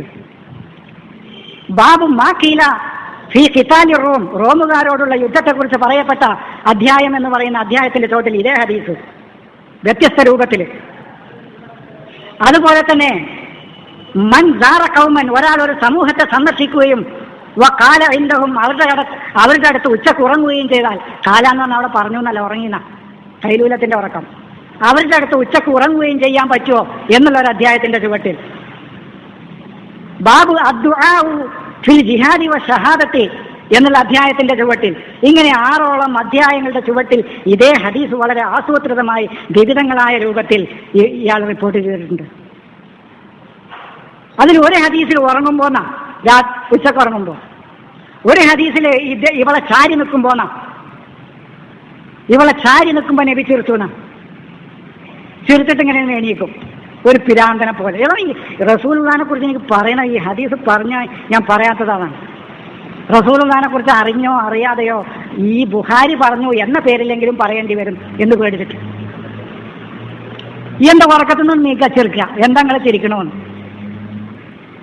നബിനെ വെറുതെ ഇങ്ങനെ നടക്കുമ്പോൾ ചിരിക്കുക, നിസ്കരിക്കുമ്പോൾ ചിരിക്കുക, പിന്നിലേക്ക് മാറുക, മുന്നിലേക്ക് ചാടുക. ഹദീസിലെ നബിയാണിത്. കടന്നുറങ്ങുക, കാരൊക്കെ ഓരിയച്ചു കൊടുക്കുക. ഇത് ഹദീസിലെ റസൂല, ഖുർആനിലെ റസൂലാണെന്നല്ല. ഇങ്ങോട്ട് സഹാബികൾ മുഹമ്മദ് നബിയുടെ ഹോഴ്സ് പവർ അളക്കുക. അനസിന്റെ ഹദീസില് നബിയുടെ കുതിരശക്തി. ഞാൻ ചോദിച്ചു, എങ്ങനെ ഇവർക്ക് നബിക്ക് ഈ ഹോഴ്സ് പവർ ഉണ്ടെന്ന് എങ്ങനെ മനസ്സിലായി? അതല്ല അത്ഭുതം. എങ്ങനെ ഈ സഹാബികൾക്ക് ഇദ്ദേഹത്തിന് ഇത്രയും പവർ ഉണ്ടെന്ന് കിട്ടി? അപ്പൊ ഇത് നോക്കി നിൽക്കല്ലേ അവര്? ഭയങ്കര അത്ഭുതമാണ്. വളരെ ആസൂത്രണം. നിങ്ങൾ ശരിക്കും നമ്മൾ വളരെ പേടിച്ചുകൊണ്ട് കാണേണ്ട കാര്യങ്ങൾ അതൊക്കെ. വളരെ പേടിച്ചുകൊണ്ട് കാണേണ്ട കാര്യങ്ങളാണ് ഈ ബുഖാരി എന്ന് പറയുന്ന സാധനം. മൗലവി ഇത് ചുട്ടുകരിക്കാൻ അറബിക്കടലിൽ കൊണ്ടുപോയി തള്ളിടാനല്ലേ മൗലവി പറഞ്ഞു. മൗലവി അതിൻ്റെ അപ്പുറം പറയും. ആ പഠിച്ച മനുഷ്യനാണ്. പഠിച്ചവർ പറയത് നമ്മളെപ്പോലെ വിവരമില്ലാത്ത ആളുകളൊന്നുമല്ല. പഠിച്ച ആളുകൾ ഇത് അറബിക്കടലിലല്ലേ ഇത് ഏതെങ്കിലും തോട്ടിക്കൊണ്ടുപോയി കളയാൻ പറയും. അത്രക്ക് വൃത്തികെട്ട സാധനമാണ് ഈ ബുഖാരി എന്ന് പറയുന്ന സാധനം. ഹോൾസ് പവർ അടക്കങ്ങി ഒരു ലൈംഗിക പ്രവാചകന്റെ ലൈംഗിക ജീവിതം നോക്കിക്കണ്ടിട്ട് അതിന്റെ പവർ അളക്കാൻ നിൽക്കുന്ന സഹാബികളെ കുറിച്ചാണ് പിന്നെ ബുഖാരി വായിച്ച റസൂലിനെ നമുക്ക് മനസ്സിലാകുക. ഈ ഖുർആൻ വായിച്ച രാവും പകലും ഓടി നടക്കുകയാണ് ആ പ്രവാചകൻ. രാവും പകലും മനുഷ്യരുടെ നന്മക്കും അവരുടെ മോചനത്തിനും വിശ്വാസപരമായി ആ സമൂഹത്തെ സംസ്കരിക്കാനും ഒരു കർമ്മരംഗത്തേക്ക് ആ ജനതയെ തിരിച്ചുവിടാനും ഉന്നതമായ ഒരു സംസ്കാരത്തിലേക്ക് ആ സമൂഹത്തെ കൈപിടിച്ച് ഉയർത്താനും ഓടി നടക്കുന്ന പ്രവാചകനാ ഖുർആൻ. അതാണ് ഇന്നക ലഅലാ ഖുലുഖിൻ അളീം. അതാണ് ഞാൻ പറഞ്ഞത്. നിങ്ങൾ പ്രവാചകന്റെ സ്വഭാവം വാനോളം പുകഴ്ത്തിക്കോളൂ. കളവില്ല, ചതിയില്ല, വഞ്ചനയില്ല, കള്ളുകുടിയില്ല, ഒരു പെണ്ണിൻ്റെ അടുത്ത് പോയി കിടക്കൂല, 9 വയസ്സായ കുട്ടിയെ കല്യാണം കഴിക്കൂല, സഫിയാനെ കല്യാണം കഴിക്കൂല. അതൊന്നും റസൂലുള്ള ചെയ്തിട്ടില്ല. അതൊക്കെ ഈ ഹറാം പറപ്പുകൾ നുണ പറഞ്ഞുണ്ടാക്കിയതാ. അപ്പൊ അതാണ് പ്രവാചകൻ. അങ്ങനത്തെ പ്രവാചകനെ എവിടെ നമുക്ക് കാണുള്ളൂ? പരിശുദ്ധ ഖുർആനിലേ കാണുള്ളൂ. ആ പ്രവാചകൻ കൊണ്ടുവന്ന സന്ദേശത്തെയാണ് നമ്മൾ പിൻപറ്റേണ്ടത്. അതാണ് അള്ളാഹു പരിശുദ്ധ ഖുർആനിൽ പറയുന്നത്. അപ്പൊ ആ അദ്ദേഹം കൊണ്ടുവന്ന സന്ദേശങ്ങൾ ഖുർആൻ നമ്മൾ പിൻപറ്റുമ്പോൾ നമുക്ക് ഇതൊക്കെ കിട്ടും. പഠിച്ച ഒരു സമൂഹം വളരുന്നുണ്ട് ലോകത്ത് എന്നുള്ള ഒരു മനസ്സമാധാനം എന്തായാലും ഇന്ന് ലോകത്ത് നമ്മളെ സംബന്ധിച്ചിട്ടുണ്ട്. ലോകത്ത് പഠിക്കുന്ന ഒരു സമൂഹം ലോകത്ത് ഉയർത്തെഴുന്നേറ്റ് വന്നുകൊണ്ടിരിക്കുന്നുണ്ട്. ലോകത്ത് ചിന്തിച്ചുകൊണ്ടിരിക്കുന്നുണ്ട്. ആ ഒരു സമൂഹം അടുത്ത ഒരു ജനറേഷനിൽ എന്തായാലും ഉണ്ടാവും. നമുക്ക് കാണാൻ ഭാഗ്യമില്ലെങ്കിലും എന്തായാലും പരിശുദ്ധ ഖുർആനിലേക്ക് ലോകം മടങ്ങുന്ന ഒരു കാലം അതിവിദൂരമല്ല. അത് മുഴുവനൊന്നും മാറുമെന്ന് ഞാൻ പറയുന്നില്ല. പക്ഷെ ലോകത്ത് മാറ്റങ്ങൾ ഉണ്ടാവും, ലോകത്ത് വിപ്ലവങ്ങൾ ഉണ്ടാവും, ഉണ്ടായിക്കൊണ്ടിരിക്കുന്നുണ്ട്. ലോകത്ത് ചർച്ച നടക്കുന്നുണ്ട്. ഈ കർലാവിനോട് ഞാൻ നേരത്തെ സൂചിപ്പിച്ച ആ പെണ്ണ്, വഫ എന്ന് പറയുന്ന പെണ്ണ്, ആ പെണ്ണിന്റെ അനിയത്തി 16-ാമത്തെ വയസ്സിൽ സഹോദരിയെ 70 വയസ്സായ ഒരു വൃദ്ധനെ കൊണ്ട് വിവാഹം നിശ്ചയിച്ചതിന്റെ പേരിൽ ആ പെണ്ണ് ആത്മഹത്യ ചെയ്തു. അന്നാണ് അവൾ ചിന്തിക്കുന്നത്, ഈ ഖുർആൻ ഒന്ന് പഠിക്കണല്ലോ, ഇസ്ലാം ഒന്ന് പഠിക്കണല്ലോ. കർലാവിനോട് ചോദ്യം ചോദിച്ചപ്പോൾ കർലാവിക്കാരനും മറിയണയില് ഇവിടുത്തെ മുസ്ലിയാക്കന്മാർ പയറ്റണ അതേ അടവനെ അയാൾ പയറ്റണത്. ഇസ്ലാമിനെ കുറ്റം പറയുന്നു സഹോദരന്മാരെ, നബിയെ കുറ്റം പറയുന്നു സഹോദരന്മാരെ, അള്ളാനെ കുറ്റം പറയുന്നു സഹോദരന്മാരെ എന്ന് പറഞ്ഞ് രക്ഷപ്പെടല്ലാതെ ഈ ചോദ്യത്തിന് മറുപടി കൊടുക്കുന്നില്ല. ആ പെണ്ണ് ചോദിക്കുന്നുണ്ട്, അപ്പൊ നബിക്ക് ഇദ്ദ ആചരിക്കുക എന്ന് പറയുന്ന ആ കൽപ്പന വരെ പാലിക്കണ്ടേ? ഒരു ഭർത്താവ് മരിച്ച ഭാര്യ ഇദ്ദ ആചരിച്ച ശേഷമേ ആ പെണ്ണിനെ വേറെ വിവാഹം കഴിക്കാൻ പാടുള്ളൂ എന്ന ഖുർആനിന്റെ ആ കൽപ്പന പോലും പ്രവാചകൻ പാലിച്ചില്ലേ എന്ന് അവൾ ചോദിക്കുന്നുണ്ട്. ആ ചോദ്യത്തിനൊന്നും മറുപടി ഇല്ല. അപ്പൊ അള്ളാനെ കുറ്റം പറയണം സഹോദരന്മാരെ, ഭർത്താവിനെ കുറ്റം പറയണം. ഇവിടുത്തെ മൂല്യന്മാരില്ലേ അള്ളാഹുവിനെയും അള്ളാഹുവിന്റെ ദൂതനെയും എന്ന് പറഞ്ഞ ചങ്കിന്ന് ഈമാനൊന്നുമില്ല, വെറുതെ പറയണം. ആ പറച്ചിലിനുണ്ട് അള്ളാന്ന് വെറുതെ ശക്തി കൂട്ടി പറയണം. കാര്യമായിട്ടൊന്നും അതിന്റെ പിന്നെ ഉള്ളിലില്ലാന്ന് നമുക്ക് ഒപ്പം നടന്ന് കൂടെ കടന്നവന് രാപ്പനിയെ അറിയാന്ന് പറഞ്ഞ പോലെ ഈ അള്ളാന്നല്ല ഈ പറയലിനോടും ഒരു സംഗതിയില്ല, അതിന്റെ ഉള്ളിൽ ഈമാനൊന്നുമില്ല. അപ്പോൾ ഇത്രയും ഞാൻ സൂചിപ്പിച്ചത് ഖുർആനിൽ നിന്ന് ഇന്നത് കിട്ടും ഇന്നത് കിട്ടൂല എന്ന് ചോദിക്കുക. ഖുർആനിൽ നിന്ന് കിട്ടണത് മതി. നിങ്ങളോട് ബുഖാരി എന്തിയാ പറഞ്ഞത് എന്ന് പറഞ്ഞിട്ട് എടുത്തോന്ന് അള്ള പരലോകത്തിൽ ചോദിക്കൂല. ആ ഗ്യാരണ്ടി ഞാൻ തരാം. അന്തിമ ജീവിതത്തിൽ മുസ്ലിമിന്റെ ഹദീസുകൾ എടുത്തോന്ന് ചോദിക്കൂല എന്ന് ഉറപ്പ് ഞാൻ തരാം നിങ്ങളോട്. പരിശുദ്ധ ഖുർആൻ വെച്ചിട്ട് നിങ്ങൾ ചോദ്യം ചെയ്യപ്പെടും, അത് ഉറപ്പാണ്. ഈ കിതാബ് ഏത് കോടതിയിലും ഒരു കിതാബ് വെക്കും, അള്ളാന്റെ കോടതിയിൽ വെക്കുന്ന കിതാബ് ഈ ഖുർആൻ. ഈ ഖുർആൻ വെച്ചിട്ട് നിങ്ങളോട് ചോദ്യം ചെയ്യപ്പെടും. അനക്ക് ഞാനൊരു ഖുർആൻ കൊടുത്തയച്ചിരുന്നു, അത് കിട്ടിയോ, കിട്ടിയെങ്കിൽ അതനുസരിച്ച് ജീവിച്ചോ എന്നുള്ള ഈ ചോദ്യം ഉണ്ടാവുള്ളൂ. ബുഖാരിക്ക് അള്ളാഹ് അറിയുന്നില്ല അങ്ങനത്തെ ഒരു സംഗതി. വ്യക്തിപൂജ എന്ന് പറയുന്നത് ഇപ്പൊ ഞാൻ മൗലവി ഇല്ലെങ്കിൽ നമുക്ക് മുസ്ലിം ആകണ്ടേ? അത് ഞാൻ എപ്പോഴും ചോദിക്കണതാണ്. അബൂബക്കർ സിദ്ദീഖ് ഇല്ലെങ്കിൽ നമുക്ക് മുസ്ലിം ആകണ്ടേ? ബുഖാരി ഇല്ലെങ്കിൽ നമുക്ക് മുസ്ലിം ആകണ്ടേ? ഇദ്ദേഹം സൂചിപ്പിച്ചല്ലോ പ്രസംഗത്തില്, തൂണില്ലാത്ത ഒരു ഗ്രന്ഥം വിശ്വസിക്കാനേ നമ്മളോട് അള്ളാഹു പറഞ്ഞിട്ടുള്ളൂ. സനത്, താങ്ങ്, സനത് എന്ന് പറഞ്ഞതിന്റെ അർത്ഥം താങ്ങണം. താങ്ങില്ലാത്ത ഒരു സനത് എന്നുള്ള അതിന്റെ മലയാളമാണ് താങ്ങ്. ഒരു താങ്ങ് കൊടുക്കാത്ത വേദഗ്രന്ഥം, ആശയം, ഒരു കൽപ്പന, അത് വിശ്വസിക്കാനും അനുസരിക്കാനേ അള്ള പറഞ്ഞിട്ടുള്ളൂ. ഒരു താങ്ങ് കൊടുത്ത സന്ദേശം വിശ്വസിക്കാനേ അള്ള പറഞ്ഞിട്ടില്ല. എവിടെ പറഞ്ഞിരിക്കണം? ഖുർആനിലില്ല. പരിശുദ്ധ ഖുർആനിൽ ഒരു താങ്ങ് കൊടുത്തിട്ട് അത് നിങ്ങൾ നല്ല താങ്ങാണോ, പൊട്ടത്താങ്ങാണോ, മുറിഞ്ഞ താങ്ങാണോ, അതിന് ഉറപ്പുണ്ടോ, ബലമുണ്ടോ എന്ന് നോക്കി ഈ മുടിയുടെ താങ്ങ് അന്വേഷിച്ച് മുജാഹിദീങ്ങൾ നടക്കണില്ല എന്ന പോലെ ആ താങ്ങിന് ബലമുണ്ടെങ്കിൽ നിങ്ങൾ എടുത്തോളും, ബലം ഉണ്ടെങ്കിൽ ഇല്ലെങ്കിൽ നിങ്ങൾ എടുക്കണ്ട എന്ന് പരിശുദ്ധ ഖുർആനിൽ എവിടെയില്ല. താങ്ങില്ലാത്ത ഖുർആൻ വിശ്വസിക്കാനേ പറഞ്ഞിട്ടുള്ളൂ. അത് അദ്ദേഹം പറഞ്ഞു, വളരെ കറക്റ്റാണ്. താങ്ങുള്ളത് വിശ്വസിക്കാനേ പറ്റൂല. ഇങ്ങനെ ഈ താങ്ങിന് കൊടുത്ത പേരൊക്കെ എന്താണ്? മുങ്കത്തെ ഒരു താങ്ങിന്റെ പേരാ, മുറിഞ്ഞ താങ്ങ്. ഒരു വാഴക്ക് കൊടുത്താൽ നിൽക്കുവോ? മുറിഞ്ഞ താങ്ങ്. എന്നിട്ടല്ലേ അല്ല ഒരു ഹദീസിന് ഒരു താങ്ങിന്റെ പേര് മുങ്കത്തെ, മുറിഞ്ഞത്, മുറിക്കപ്പെട്ടത്. ഒരു താങ്ങിന്റെ പേര് മർഫൂൾ, മോളിൽ കണ്ട് ഉയർത്തപ്പെട്ടത്, അടിയിലില്ല. ഒരു താങ്ങിന്റെ പേര് മുർസല്, അയക്കപ്പെട്ടത്, അയക്കപ്പെട്ടുകയാണ്, ഇവിടെ എവിടെയല്ല. ഒരു താങ്ങിന്റെ പേര് മുഴലല്, ഉള്ളിൽ പുഴുക്കുത്തിയത്, ആകെ ചെതല് കുത്തിയതാണ് മുഴലല് എന്ന് പറഞ്ഞാൽ. ഇതൊക്കെ അതിന്റെ അർത്ഥമാണ്, ഞാൻ വെറുതെ ഉണ്ടാക്കിയതല്ല. മുദല്ലസ് ഒരു താങ്ങിന്റെ പേര്. ഇങ്ങനെ കൊടുത്ത താങ്ങുകളുടെ പേരെന്നെ ശരിയല്ല എന്നാണ് ഞാൻ പറയണത്. അപ്പൊ ഈ സനതുകൾക്ക് കൊടുത്ത പേരെന്നെ ഉണ്ടല്ലോ, ഒരു പുരുഷായുസ് കൊണ്ട് എങ്ങനെ സാധിക്കുക സഹോദരന്മാരെ? ഈ സനദിലുള്ള ആളുകളൊക്കെ പാടെ പരിശോധിച്ച് അതിലാരൊക്കെ സത്യം പറഞ്ഞിക്കണു, ആരൊക്കെ നുണ പറഞ്ഞിക്കണു, ആരൊക്കെ സത്യവാന്മാരാണ്, ആരൊക്കെ നുണ പറയുന്നവരാണ് എന്ന് പരിശോധിച്ച് ഒരു ഹദീസ് ഒരു പുരുഷായുസ് കൊണ്ട് എടുക്കാൻ കഴിയില്ല. നേരെ മറിച്ച് ഞാനൊരു ആയത്ത് ഓതിയാലും മൗലവി അത് എത്രാമത്തെ ആയത്തിൽ ഏത് വചനത്തിലാന്ന് ചോദിക്കാൻ കഴിയുന്നോട് താങ്ങു വേണ്ട. നേരെ മറിച്ച് ഞാനൊരു ഹദീസ് ഇങ്ങോട്ട് ഓതി, അത് ഞാനല്ല എൻ്റെ മാഷ് സെക്കൻഡ് കൊണ്ട് ഹദീസ് ഉണ്ടാക്കും. ഹദീസ് ഉണ്ടാക്കിയിട്ട് പറയും അള്ളാന്റെ റസൂല് പറഞ്ഞിക്കണോ ഇല്ലെന്ന് ആർക്കറിയാം? സെക്കൻഡ് കൊണ്ട് ഉണ്ടാക്കിയ. നേരെ മറിച്ച് ഇതാണെങ്കിൽ നിങ്ങൾക്ക് പരിശോധിക്കാലോ. എന്നിട്ട് പറയും കാല റസൂലുള്ളാഹി. എന്ത് റസൂലുള്ളാഹി? റസൂലിന് ഇജ്തിഹാദ് നടത്തി ഒരു വിഷയം ഗവേഷണം നടത്തി അതിൽ നിന്നൊരു നിയമം കണ്ടുപിടിച്ച് പറയാൻ റസൂലിന് അവകാശം കൊടുത്തിട്ടില്ല അള്ളാഹു. അതല്ലേ അഫലാ യതദബ്ബറൂനൽ ഖുർആനാന്ന് ജനങ്ങളോടെ പറഞ്ഞിട്ടുള്ളൂ. അവർ ഖുർആൻ എന്തുകൊണ്ട് ചിന്തിക്കുന്നില്ല? ഇജ്തിഹാദ് എന്നുള്ള വാക്കെന്നെ ഖുർആനില്ല. പിന്നെ വന്ന വാക്ക് തദബ്ബറുള്ളൂ, ചിന്തിക്കുക. അതെന്നെ നബിയോട് പറഞ്ഞിട്ടില്ല. നീ എന്തുകൊണ്ട് അള്ളാഹുവിന്റെ വചനം ചിന്തിക്കുന്നില്ല എന്ന് നബിയോട് ചോദിച്ചിട്ടില്ല. അള്ളാഹു ഖുർആൻ എവിടെയും ചോദിച്ചിട്ടില്ല, ഞാൻ കണ്ടിട്ടില്ല. നിങ്ങൾ കാണുകയാണെങ്കിൽ പറഞ്ഞോളി, കുഴപ്പമൊന്നുമില്ല. നീ എന്തുകൊണ്ട് മുഹമ്മദേ അള്ളാഹുവിന്റെ വചനത്തെക്കുറിച്ച് ചിന്തിക്കുന്നില്ല എന്ന് നബിയോട് അള്ളാഹു ചോദിച്ചിട്ടില്ല. ചോദിക്കാൻ പറ്റിയ ഒരു സന്ദർഭം ഉണ്ടായിരുന്നു, അവിടെ പോലും അള്ളാഹു ചോദിച്ചില്ല. ചോദിക്കാൻ പറ്റിയ സമയമുണ്ട്. കിതാബുൻ അൻസൽനാഹു ഇലൈക, കിതാബുൻ അൻസൽനാഹു ഇലൈക മുബാറക്കുൻ, അൻസൽനാഹു ഇലൈക എന്ന് നബിയോട് പറഞ്ഞു. നിനക്ക് ഞാൻ ഈ കിതാബ് ഇറക്കി തന്ന ഈ കിതാബ് മുബാറക്കുൻ, അനുഗ്രഹീതമായ ഈ കിതാബ് ഞാൻ ഇറക്കി തന്നിരിക്കുന്നു. ലി തദബ്ബറു, നീ ചിന്തിക്കാൻ വേണ്ടി എന്നവിടെ പറയേണ്ടതായിരുന്നു. അവിടെ മാറ്റിയല്ല, ലി യദ്ദബ്ബറു, അവര് ചിന്തിക്കാൻ വേണ്ടി. എന്താ പടക്കം വെറുതെ പറയല്ലേ? എന്തെങ്കിലും മനസ്സിലാക്കിയത്? അവിടെ ശരിക്കും മുഖാത്തബിന് അങ്ങോട്ട് നേരെ റസൂലിനോട് മുഖാത്തബ് ഇങ്ങനെ പറഞ്ഞു പോരുകയാണ്. അവിടെ എത്തിയപ്പോൾ അള്ളാഹു വാക്കാൻ മാറ്റി. കിതാബുൻ അൻസൽനാഹു ഇലൈക, നിനക്ക് ഞാൻ ഈ കിതാബ് ഇറക്കി തന്നിരിക്കുന്നത് മുബാറക്കുൻ, ഈ കിതാബ് മുബാറക്കാണ്. ഇതിന്ന് പൊട്ടി തൂളിച്ചുണ്ടാവും ആശയങ്ങൾ, അതാണ് മുബാറക്ക്. ഇത് ഓരോ മനുഷ്യ ബുദ്ധിക്കും കിട്ടുന്നതിനനുസരിച്ച് ഇതിങ്ങനെ തൂളിച്ചുണ്ടാവും.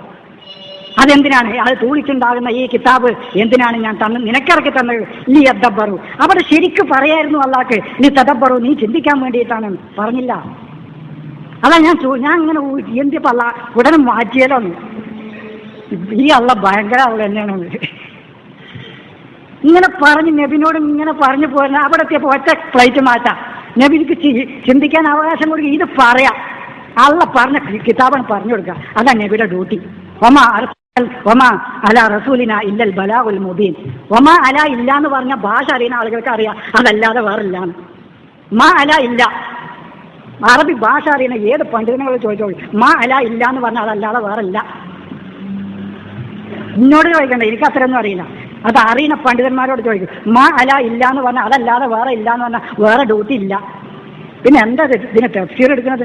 നബിക്ക് ഇതിന് തഫ്സീർ എടുക്കലാത്ര പണി. ഇതിന് അതാണ് ഞാൻ പറഞ്ഞല്ലോ, നബിക്ക് അഫലാ യതദബ്ബറൂനൽ ഖുർആന എന്ന് വിശ്വാസികളോടും ജനങ്ങളോടും ചിന്തിക്കാനല്ലാതെ എവിടെ ഖുർആനിൽ നബിയോട് ചിന്തിക്കാൻ പറഞ്ഞത്? പറഞ്ഞിട്ടുണ്ടെങ്കിൽ എനിക്ക് പറഞ്ഞു തരണം. എനിക്ക് അറിയാത്തതാണ്, ഞാൻ പഠിച്ച കാര്യങ്ങളാണ് പറയുന്നത്. ഖുർആനിൽ ഞാൻ നോക്കിയിട്ട് ഈ തദബ്ബർ നോക്കി നബിയോട് ചിന്തിക്കാൻ പറഞ്ഞ ഒരു സമയം നബിക്ക് ഇതാ ഡ്യൂട്ടി. നബിക്ക് ഇതാ ഡ്യൂട്ടി എന്താ? ഈ കിതാബ് എത്തിച്ചു കൊടുക്കൽ. അങ്ങനെ പറയേണ്ട പല സന്ദർഭങ്ങളുണ്ട്. അവിടെയൊക്കെ അള്ളാഹു മാറ്റിയതാണ്. ലിതുമിനു ബില്ലാഹി വറസൂലിഹി വതുഅസ്സിറൂഹു വതുവഖിറൂഹു വതുസബ്ബിഹൂഹു ബുക്റതൻ വഅസീല. കണ്ടോ, അവിടെയൊക്കെ റസൂലിനെ മാറ്റി നിർത്തി. യഹ്ലിഫൂന ബില്ലാഹി ലക്കും ലിയർലൂക്കും വല്ലാഹു വറസൂലുഹു അഹഖു അൻ യർലൂഹു. അവിടെയൊക്കെ മാറ്റിയാണ്, റസൂലിനെ ഇന്ന് മാറ്റി നിർത്തുകയാണ്. അവിടെയൊക്കെ പറയാൻ പറ്റിയ സന്ദർഭങ്ങളാണ് കേട്ടോ. എത്ര സന്ദർഭങ്ങൾ! തുമിനു ബില്ലാഹി വറസൂലിഹി, അള്ളാഹുവിലും അവന്റെ ദൂതനിലും നിങ്ങൾ വിശ്വസിക്കാൻ. വതുഅസ്സിറൂഹു, എന്തേ രണ്ടാളെയും കൂട്ടി പറഞ്ഞില്ല? ലിതുഅസ്സിറൂഹുമാണോ പറയേണ്ടത്? വലിതുവഖിറൂഹു വതുസബ്ബിഹൂഹു. അവിടേക്ക് ഈ റസൂൽ എന്ന് പറയുന്നത് ഈ കിതാബാണ്. അവിടേക്ക് റസൂൽ മുഹമ്മദ് നബി അല്ല. മുഹമ്മദ് നബി ആയിരുന്നുവെങ്കിൽ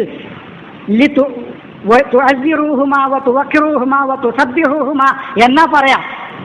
തുസബ്ബിഹൂഹു എന്ന് വന്നതുകൊണ്ട് തന്നെ ഉറപ്പാണ് അവിടെ ഈ റസൂൽ എന്ന് പറഞ്ഞ ഖുർആനാണ് റസൂൽ എന്ന് വളരെ വ്യക്തമായി പറയുന്ന ഒരുപാട് സ്ഥലങ്ങളുണ്ട്. ഇവിടെ അള്ളാഹുവും അവന്റെ ദൂതനെയും എന്ന് പറഞ്ഞത് ഈ ദൂതൻ കൊണ്ട് ഖുർആനല്ല, മുഹമ്മദ് നബിയാണെങ്കിൽ എഴുതി വെച്ചോളൂ. അവിടെ മുഹമ്മദ് നബിയാണെങ്കിൽ വതുഅസ്സിറൂഹുമാനാ പറയാ, അവർ രണ്ടുപേരെയും. വതുസബ്ബിഹൂഹുമാനാ പറയാ, വതുവഖിറൂഹുമാനാ പറയാ. അല്ല എന്ന് പറയുന്ന ഒരാളുണ്ടെങ്കിൽ കൊണ്ടുവരുന്നു. യഹ്ലിഫൂന ബില്ലാഹി ലക്കും ലിയർലൂക്കും വല്ലാഹു വറസൂലുഹു അഹഖു അൻ യർലൂഹു. കണ്ടോ, യർലൂഹുമാനാ പറയേണ്ടത് മുഹമ്മദ് നബിയാണെങ്കിൽ. വല്ലാഹു വറസൂലുഹു, അള്ളാഹുവും അവന്റെ ദൂതനുമാണ് അഹഖു അൻ യർലൂഹുമാനാ പറയാ. ഇന്നേക്കാൾ ഭാഷ അറിയുന്ന അബൂബക്കർ മൗലവിയുണ്ട് ഇവിടെ, മൂപ്പരോട് ചോദിച്ചു നോക്കി. അങ്ങനെയല്ലേ പറയാ. അങ്ങനെ ഒരുപാട്. ഞാൻ യഖ്റുജു മിൻ ബൈതിഹി മുഹാജിറൻ ഇലല്ലാഹി വറസൂലിഹി സുമ്മ യുദ്രികുഹുൽ മൗത്ത്. അപ്പൊ അതാണ് ഇങ്ങനെ ഒരു 4-5 സ്ഥലങ്ങളിൽ പ്രവാചകൻ എന്ന് പറഞ്ഞത് ഖുർആനാ. അപ്പോ പരിശുദ്ധ വിശുദ്ധ ഖുർആനിൽ നിന്ന് അള്ളാഹു എന്ത് പറഞ്ഞോ, എന്ത് കൽപ്പിച്ചോ അത് നമ്മൾ എടുക്കുക. അതിൽ സുജൂദുണ്ടെങ്കിൽ സുജൂദുണ്ട്. തല കുത്തി കാലും മേപ്പിട്ടാക്കി നിൽക്കാനായി പറഞ്ഞിക്കണമെങ്കിൽ നിൽക്കാം. ഞാൻ നിൽക്കാൻ റെഡിയാ. അല്ലാതെ ഞാൻ നിൽക്കൂല. അതിന് നിങ്ങൾ എന്ത് പറഞ്ഞിട്ടും കാര്യമൊന്നുമില്ല. പരിശുദ്ധ ഖുർആനിൽ നിങ്ങൾ സുജൂദ് തല കീപ്പിട്ടാക്കി കാലും മേപ്പിട്ടാക്കി നിൽക്കാൻ ഖുർആനിൽ പറഞ്ഞിക്കണമെങ്കിൽ എത്ര സമയം എന്തെങ്കിലും കാട്ടിയിട്ട് നിന്നോക്കാം. മക്കത്ത് പോയിട്ട് അള്ളാനെ പ്രീതിപ്പെടുത്തിയാലേ സ്വർഗം കിട്ടുള്ളൂ എന്ന് ഖുർആനിൽ എവിടെയെങ്കിലും പറഞ്ഞിട്ടുണ്ടെങ്കിൽ ഞാൻ റെഡിയാ. ഉള്ള പേരെയൊക്കെ വിറ്റിട്ടെങ്കിലും അവിടെ പോയിട്ടൊന്ന് അള്ളാഹുവിനെ തൃപ്തിപ്പെടുത്തി, പാവം നമ്മൾ ചെന്നാലേ മൂപ്പർക്ക് തൃപ്തി വരുള്ളൂ എങ്കിൽ അങ്ങോട്ട് പോകാം. വേദങ്ങളിലൊക്കെ തന്നെ പറഞ്ഞിട്ടുള്ളത് അള്ളാഹു നിങ്ങളുടെ അടുത്താണെന്നാ. അത് ഖുർആൻ മാത്രമൊന്നുമല്ല.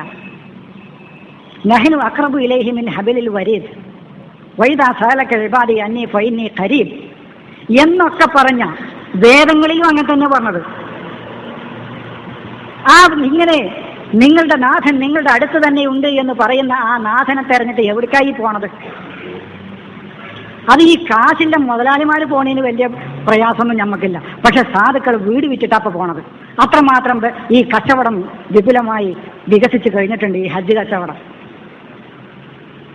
അത്രമാത്രം. ഈ സാധുക്കൾ എൻ്റെ അമ്മായിയൊക്കെ ആകെയുള്ള കരിയും കൂടിയും വിറ്റിട്ടാ ഈ ഉംറക്ക് വയ്ക്കുന്നത്. പാവം തോന്നിയിട്ട് എനിക്ക്. എന്നിട്ട് അവിടുന്ന് കൊണ്ടുവന്ന് കഴിയും മറ്റേ സംസം വെള്ളം മൂത്രമൊഴിക്കാൻ പോയി. ഞാൻ അതുകൊണ്ട് പേടില്ല, എനിക്ക് പേടില്ല. കാരണം അള്ളാഹുവിൻ്റെ ഖുർആനിൽ അങ്ങനെ ഒരു സംസമില്ലാത്തോളം കാലം എന്നെ സംബന്ധിച്ച് പേടില്ല. എനിക്ക് പേടില്ല. അള്ളാഹുവിൻ്റെ കിതാബിൽ അങ്ങനെ ഇല്ലാത്തിടത്തോളം കാലം എന്നെ സംബന്ധിച്ച് നിങ്ങൾ എന്ത് പറഞ്ഞ് പേടിപ്പിടിച്ചാലും എനിക്ക് പേടില്ല. അങ്ങനെ ഒരു വാക്കെന്നല്ലല്ലോ സംസം എന്ന് പറയുന്ന ഒരു വാക്കെന്നെ ഖുർആനിലില്ലല്ലോ. ഇബ്രാഹിം നബി ആ നാട്ടിൽ വന്നിക്കണമെന്ന് തന്നെ സംശയം. മാ അതാഹും മിൻ കിതാബിൻ യദ്റുസൂനഹു. സൂറത്ത് സബയിൽ അല്ലാഹു പറയാം, മാ അതാഹും അവർക്ക് വന്നിട്ടില്ല. വെറുതെ പറയാം, മിൻ കിതാബിൻ ഒരു കിതാബ് അവർക്ക് വന്നിട്ടില്ല, യദ്റുസൂനഹു പഠിച്ചു നോക്കാൻ, വലാ മിൻ നദീർ ഒരു മുന്നറിയിപ്പുകാരനും വന്നിട്ടില്ല. സൂറത്ത് സബയിൽ ഇബ്രാഹിം നബിക്ക് സ്വഹഫ് കിതാബ് കൊടുത്തിക്കണല്ലോ, പിന്നെ അള്ള വെറുതെ പറയത് സ്വഹഫ് ഇബ്രാഹിം മൂസ എന്ന് പറഞ്ഞിക്കണല്ലോ. ഇബ്രാഹിം നബിക്ക് സ്വഹഫ് കൊടുത്തിക്കണു, കിതാബ് കൊടുത്തിക്കണു. ആ പറഞ്ഞ അള്ളാഹു സഭയിൽ ഇങ്ങനെ പറയോ, ഖസസിൽ ഇങ്ങനെ പറയോ, സജദയിൽ ഇങ്ങനെ പറയോ, യാസീനിൽ ഇങ്ങനെ പറയോ, ഒരു മുന്നറിയിപ്പുകാരൻ നിങ്ങൾക്ക് വന്നിട്ടില്ല?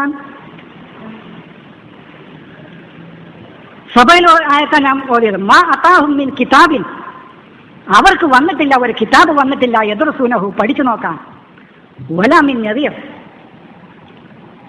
സജദയിലും ഖസസിലും പറഞ്ഞു ലിതുൻദിറ ഖൗമൻ മാ ഉൻദിറ ആബാഹും.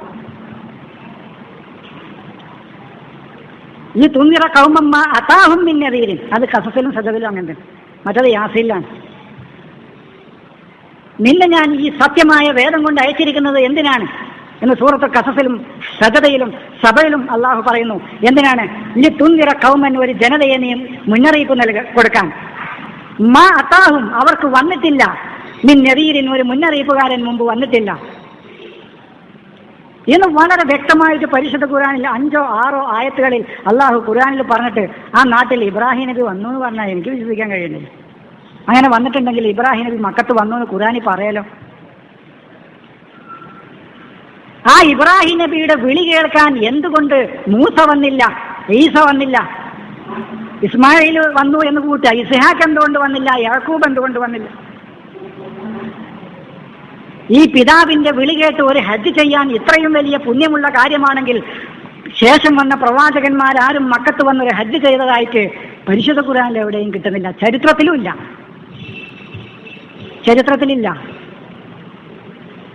പരിശുദ്ധ ഖുർആനില്ല, ചരിത്രത്തിലുമില്ല. മൂസ വന്നത് ചരിത്രത്തിലില്ല, ഈസ വന്നത് ചരിത്രത്തിലില്ല, യൂസുഫ് വന്നത് ചരിത്രത്തിലില്ല, യാക്കൂബ് വന്നത് ചരിത്രത്തിലില്ല. ഖുർആനിൽ പിന്നെ പറയേണ്ടതില്ല. അപ്പൊ എന്തേ ഇവർക്കാർക്കും വാപ്പാന്റെ വിളി കേൾക്കണ്ടേ? വാപ്പാന്റെ വിളി കേൾക്കാൻ ഇവർക്കാർക്കും ഈ പ്രവാചകന്മാർക്ക് എന്താ താല്പര്യമില്ലേ?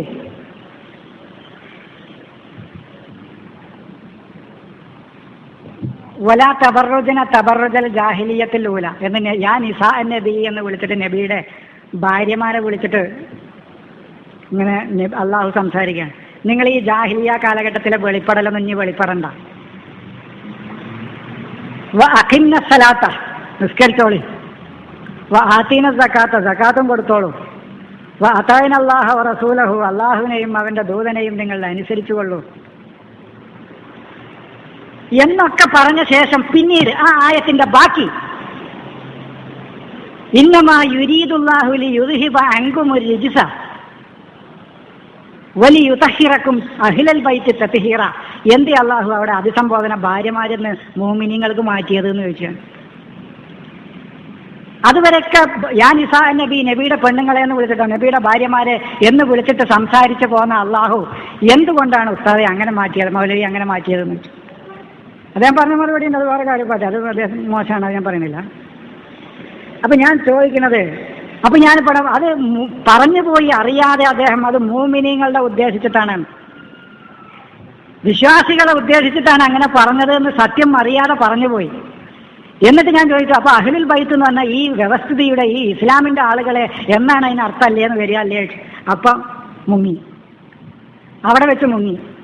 കാരണം അതാണ് എന്തുകൊണ്ട് മുഹമ്മദ് നബിയുടെ ഭാര്യമാരെ വിളിച്ച് സംസാരിച്ച് ഇങ്ങനെ പോരാ അള്ളാഹു യാ നിസാ നബി വലാ തബറുജന തബറുജൽ ജാഹിലിയ്യത്തിൽ ഊല എന്നൊക്കെ പറഞ്ഞ സ്ഥിതിക്ക് പിന്നീട് ഇവിടെ ഇതിന്റെ മുന്നിൽ നല്ല നല്ല പണ്ഡിതന്മാരിരിക്കുന്നുണ്ട്, അവർക്കറിയാം. പിന്നീട് പറയാ ഇന്നമാ യുരീദുല്ലാഹു ലിയുദ്ഹിബ അൻകുന്നാന പറയാ, അൻകും എന്നല്ല പറയാ. അങ്ങനെ നബിയുടെ പിന്നീട് അതിന് ശേഷമുള്ള ആയത്തും പിന്നെ ഭാര്യമാരോടാ ഒതുക്കുർണമായ ഉത്തലാലയിക്കുന്നാന പിന്നെ പറയുന്നത്. അതിന്റെ ഇടയിലൊന്ന് മാറ്റി. അത് എന്തുകൊണ്ട് അള്ളാഹു മാറ്റി? വെറുതെ മാറ്റിയതാ.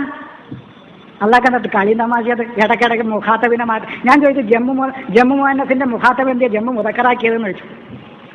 ബഹുവചനം സ്ത്രീലിംഗത്തിന്റെ മുഖാത്തബിനെ എന്തേ ബഹുവചനം പുല്ലിംഗാക്കി അള്ളാഹു മാറ്റിയത്? അവിടെ ലക്ഷ്യമുണ്ട്. ഭാര്യമാരോട് ഈ രൂപത്തിലൊക്കെ പറഞ്ഞു പോരുന്നത് എന്തുകൊണ്ടാന്ന് പറഞ്ഞാൽ ഈ ആശയത്തിലേക്ക് വരുന്ന ഇതിന്റെ ആളുകൾ എന്നും സംശുദ്ധരായിരിക്കണം, സംസ്കാര സമ്പന്നരായിരിക്കണം, അവര് പരിശുദ്ധന്മാരായിരിക്കണം. അതിന്റെ ആദ്യപടി ആരാണ്? നിങ്ങളാണ്. അതുകൊണ്ടാണ് ഇത് പറയുന്നത് എന്നാണ് അതിന്റെ അർത്ഥം. ഈ ആശയത്തെ അട്ടിമറിക്കാൻ മുഫസ്സിരീങ്ങൾ കളിച്ച കളി എത്രയെന്ന് നിങ്ങൾക്കറിയോ? ഭയങ്കര കളിയാ കളിച്ചത്. ഈ കളി ഇബ്രാഹിം നബിയുടെ ഭാര്യയോട് പറയുന്ന ആ ആയത്തിലും കളിച്ചു. അത്തഅജബീന മിൻ അംരില്ലാഹി വറഹ്മത്തുള്ളാഹി വബറകാതുഹു അലൈക്കും ഇന്നഹു അഹ്ലൽ ബൈത്തി ഇന്നഹു ഹമീദും മജീദ്. അവിടെ മാറ്റി. അവിടെ മുഫ്രദ് മുഅന്നസിനോടുള്ള മുഖാത്തബ് ജമ്മു മുദക്കറാക്കി മുഖാത്തബ് മാറ്റി. അതായത് മുഫ്രദ് മുദക്കർ എന്ന ഒരു പെണ്ണിനോട് സംസാരിക്കുന്ന സംസാരത്തെ ഒരുപാട് ആണുങ്ങളോട് സംസാരിക്കുന്നത് പോലെയാക്കി അള്ളാഹു സംസാരത്തെ മാറ്റുക. അപ്പൊ അള്ളാഹുവിന്റെ ഈ സംസാരത്തിനൊക്കെ വ്യക്തമായ ലക്ഷ്യങ്ങളുണ്ട്, വ്യക്തമായ നിർദ്ദേശങ്ങളുണ്ട്. അതിന്റെ പിന്നിൽ, ആ ആയത്തുകളുടെ പിന്നിൽ വെറുതെ ഈ നാടന്മാരെ വർത്താനം പോലെയല്ല അള്ളാഹുവിന്റെ സംസാരം. അത്തഅജബീന മിൻ അംരില്ല എന്ന് നബിയുടെ ഭാര്യ ഇബ്രാഹിം നബിയുടെ ഭാര്യയോട് ചോദിച്ചു. നീ അള്ളാഹുവിന്റെ കൽപ്പനയിൽ അത്ഭുതപ്പെടുകയാണോ എന്ന് ഇബ്രാഹിം നബിയുടെ ഭാര്യയോട് ചോദിച്ചു. എന്നിട്ട് തുടർന്ന് റഹ്മത്തുള്ളാഹി വബറകാതുഹു, അള്ളാഹുവിന്റെ അനുഗ്രഹവും കാരുണ്യവും അലൈക്കും. അവിടെ അലൈക്കീന്നാ പറയേണ്ടത്, ശരിക്ക് അലൈക്കീന്നാ പറയേണ്ടത്. ഇബ്രാഹിം നബിയുടെ ഭാര്യയോട് ഒറ്റക്ക് പറയുകയാണെങ്കിൽ ആ തഅജബീന എന്ന് പറഞ്ഞ അള്ളാഹ്ക്ക് അലൈക്കി എന്നാ പറയേണ്ടത്. ആ അഭിസംബോധനയെ ബഹുവചനം കലർന്ന എല്ലാ വിശ്വാസികളിലേക്കും മാറ്റിയത് ഈ അഹ്ലുൽ ബൈത്ത് എന്നുള്ള ഈ ആശയത്തെ ഉദ്ദേശിച്ചിട്ടാ. ഈ അഹ്ലുൽ ബൈത്ത് എന്ന് പറഞ്ഞ ഈ വ്യവസ്ഥയുടെ, ഈ ഇസ്ലാമാവുന്ന വീടിന്റെ ആളുകളെ അള്ളാഹുവിന്റെ അനുഗ്രഹം നിങ്ങൾക്ക് ഈ രൂപത്തിലുണ്ടാവും, ആ സമയത്ത് അത്ഭുതപ്പെടുകയല്ല വേണ്ടത് എന്ന് മാറ്റാനാ. അപ്പോ ഈ രൂപത്തിൽ ഞാൻ സൂചിപ്പിച്ചല്ലോ, ഒരു കർമ്മം, ഒരു നായയുടെ, അത് എപ്പോഴും ഞാൻ പറയുന്നത്, ഒരു നായ കിടക്കുന്ന രൂപം വരെ പരിശുദ്ധ ഖുർആനിൽ പറഞ്ഞ അള്ളാഹുവിന് ഒരു സുജൂദിന്റെ രൂപം പറയാൻ കിട്ടൂല എന്നാണ് പറയുന്നത്. അതിന് പദം കിട്ടൂല എന്നാ പറയുന്നത്. അത്രക്ക് പദസമ്പത്തില്ലാത്ത ആളാ അള്ളാഹ്. ഇവരെ ഇനി പ്രാക്ടിക്കലാക്കണ്ടേന്നാ. ഈ പ്രാക്ടിക്കൽ ഞാൻ എന്നും ചോദിക്കലുണ്ട്. റസൂലിന്റെ ആയത്തൊക്കെ പാടുന്ന റസൂല് പ്രാക്ടിക്കലാക്കാൻ നിന്നാല്, ഞാൻ പറഞ്ഞല്ലോ റസൂലിന് പ്രാക്ടിക്കലാക്കേണ്ട പണിയില്ല, തഫ്സീർ എടുക്കേണ്ട പണിയില്ല, ഇതിന് തഫ്സീൽ എടുക്കേണ്ട പണിയില്ല, ഒക്കെ അള്ളാഹു തന്നെ ഇത് ചെയ്തിട്ടാണ് വിട്ടുക്കണത്. വിശദീകരണം എടുക്കേണ്ട ആവശ്യമില്ല, പ്രായോഗികമാക്കി കാണിച്ചു കൊടുക്കേണ്ട ആവശ്യമില്ല. ഞാൻ എന്നും ചോദിക്കലുണ്ടല്ലോ എൻ്റെ സുഹൃത്തുക്കളോട്, സഹോദരങ്ങളോട്, ഈ ഖുർആനിനേക്കാൾ പ്രയാസാന ഹദീസ്. ഞാൻ നേരത്തെ പറഞ്ഞ ഉമ്മു ഹറാമിന്റെ ഹദീസ് തന്നെ നിങ്ങൾക്കത് വ്യാഖ്യാനിച്ച് അർത്ഥം പറയാൻ കഴിയുമോ?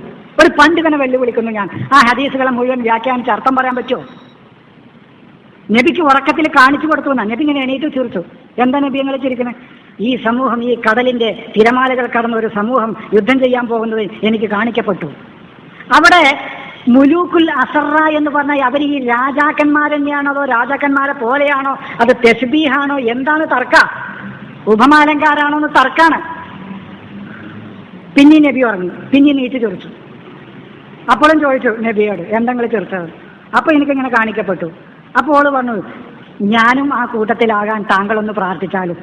അപ്പൊ നബി പറഞ്ഞു, അന്തിമിനല്ല അവലീന, നീ ഫസ്റ്റ് തന്നെ ഉണ്ടാവുകയെന്ന്. നീ ഒന്നാമത് തന്നെ ഉണ്ട്, പിന്നെ എന്തിനാ പേടിക്കണോ? നബിക്ക് അതിന് അവകാശം കൊടുത്തിക്കണം അള്ളാഹു സ്വർഗം വിധിക്കാൻ.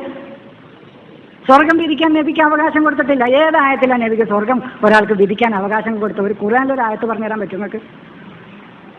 നബിക്ക് ഇന്ന ആൾക്ക് സ്വർഗമുണ്ട്, ഇന്ന ആൾക്ക് നരകമുണ്ട് എന്ന് വിധിക്കാൻ അവകാശം കൊടുത്ത ഒരായത്ത് പരിശുദ്ധ ഖുർആനിലില്ല. എന്നിട്ടല്ലേ നബി വിധിക്കോ? ധൈര്യം തരൂല റസൂലിന്. എന്നിട്ടല്ലേ കൈ ഇങ്ങനെ പിറക്കും, സ്വർഗം നരകം റസൂലിനെ വിധിക്കാൻ. നാവ് പൊങ്ങൂല അള്ളാന്റെ റസൂലിന്റെ.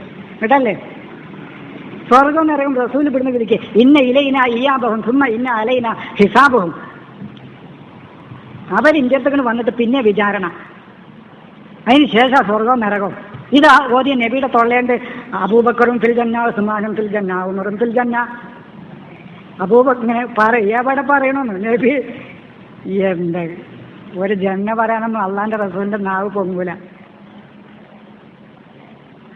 കിയാമുഖമായുതിരിക്കല്ല അല്ല സാത്ത ഖരീബ് എന്ന് അള്ള ചോദിക്കണം. അന്ത്യനാൾ അടുത്ത് നബി പറയണമെന്ന് സൂര്യൻ്റെ ആണെന്നാണ് എനിക്ക് തോന്നുന്നത്. അന്ത്യനാൾ അടുത്തു നിനക്ക് ആരുടെ വിവരം തന്നു എന്നാ ചോദിച്ചത്. ഒമാ യുജല്ലിഹ ഇല്ലാഫി സാറ്റിഹ, അത് അതിന്റെ സമയത്തല്ലാതെ വെളിവാവില്ല എന്നുള്ളവർ. എന്നിട്ട് ഇവര് അന്ത്യനാളിന്റെ അടയാളം ഇങ്ങനെ പറയാം. ആ ഹദീസ് തന്നെ നോണേണ്. വന്ന ആളുകളുടെ കൂട്ടത്തിൽ ഒരു ചെക്കനുണ്ടായിരുന്ന ഒരു കുട്ടി, നീ എന്ന് വയസ്സനാവുന്നു അന്ന് കിയാമനാളുണ്ടാവുന്നു അവനോട്. മരിച്ചിട്ട് മണ്ണായിട്ട് 1400 കൊല്ലം ഇന്ന വരെ കിയാമനാൾ. ഈ പാഹന്മാർ നോണ ഉണ്ടാക്കുകയാണെങ്കിൽ പറ്റണ നോണ ഉണ്ടാക്കണ്ടേ. ഈ ഹദീസ് തന്നെ ഹലക്കത്ത് ഉമ്മു ഹറാമിന്റെ ഹദീസ് തന്നെ ഹലക്തൂന്നോ ഹലക്കത്ത്. അവളങ്ങനെ യുദ്ധത്തിന് പുറപ്പെട്ടു, ഒരു ദാപത്തിന്റെ പുറത്ത് കയറി, ആ ദാപത്തിന്റെ മുകളിൽ നിന്ന് ഞാൻ വീണ് ചത്തൂന്ന്, ഞാൻ വീണ് മരിച്ചുന്ന്. ഈ ഹദീസ് പോളഞ്ഞ റിപ്പോർട്ടും ചെയ്യാം. മരിച്ചിട്ട് ചിറിച്ചിട്ട് യാതൊരു അന്തമല്ല. അതിന് ഇത് മനസ്സിലാക്കിയ ആളുകൾ എന്താണോ ഹലക്കത്തേന്ന് ഓള് മരിച്ചു എന്നാക്കി. ഹലക്കത്തൂന്നല്ല അവിടെയാണ്. ഇപ്പൊ ഞാൻ റിപ്പോർട്ട് ചെയ്യാം, ഞാനങ്ങനെ യുദ്ധത്തിന് പോയി അവരും പിന്നെ കുതിരപ്പുറത്തുനിന്ന് വീണു, അതേ കുതിരപ്പുറത്ത് നിന്നെ തള്ളിയിട്ടു, ഞാൻ മരിച്ചു എന്ന്. ഞാൻ മരിച്ചു പോയിട്ട് പിന്നെ വന്നിട്ട് ഈ ഹദീസ് റിപ്പോർട്ട് ചെയ്യാം. ഇങ്ങനത്തെ നുണകൾ തന്നെ ഉണ്ടാക്കിയാണ് ഈ ഹദീസ് എന്ന് പറയുന്നത്. ഭയങ്കര രസമാണ് വായിക്കാൻ, രസം. ഒരു കാലഘട്ടത്തിൽ ഇപ്പം എൻ്റെ കുടിയിൽ ബുഹാരി എന്നല്ല, നിങ്ങൾ വന്ന് നോക്കിക്കോളൂ, ഒരു ബുഹാരിയുടെ പൊട്ടില്ല. ഇപ്പം ബുഹാരി ഒന്ന് കിട്ടണമെന്നുണ്ട് ഞാനങ്ങനെ. കാരണം അത് വീട്ടിൽ വെച്ചാൽ വീട് തന്നെ നശിക്കും. അത്രക്ക് വൃത്തികെട്ട ഗ്രന്ഥം. ഇന്നലെ വരെ ചെരുപ്പ് ധരിക്കാതെ നടന്നിരുന്ന ആളുകൾ ഇന്ന് കെട്ടിട നിർമ്മാണത്തിൽ മത്സരിക്കുക. അത് ലോകത്തിന്റെ നിയമമാണത്, ലോകത്തിന്റെ നിയമമാണത്. പാട്ട് പാടുന്ന പെണ്ണുങ്ങളും ഉപകരണങ്ങളും ഉണ്ടാകുക, അത് ലോകത്തിന്റെ നിയമം. ഇതില്ലാത്ത കാലേതാ? ഞാൻ പഠിച്ച ചരിത്രത്തിൽ എവിടെയും പാട്ട് പാടുന്ന പെണ്ണും പാട്ട് പാടുന്ന ഉപകരണം ഇല്ലാത്ത കാലം കഴിഞ്ഞിട്ടില്ല. കിയാമത്ത് നാൾ എന്നോ ഉണ്ടാകേണ്ടത്. കഴിഞ്ഞ തലമുറയിൽ ദരിദ്രരായ ആളുകൾ പിൻതലമുറയിൽ അവർ അധ്വാനിക്കും. കഴിഞ്ഞ തലമുറയിൽ സമ്പന്നർ പിൻതലമുറയിൽ സുഖലോലുപരായി നശിക്കും. ഇത് ലോകത്തിന്റെ പ്രതിഭാസ. അത് ഏതൊരു സാമാന്യ ബുദ്ധിയുള്ള ആൾക്ക് പറഞ്ഞുകൂടെ അങ്ങനെ ഒരു കാലഘട്ടം വന്നാൽ കിയാമത്ത് നാൾ ഉണ്ടാവും. അങ്ങനെ കിയാമത്ത് നാൾ ഉണ്ടാകുകയാണെങ്കിൽ എന്നോ ഉണ്ടാകേണ്ടതായിരുന്നു.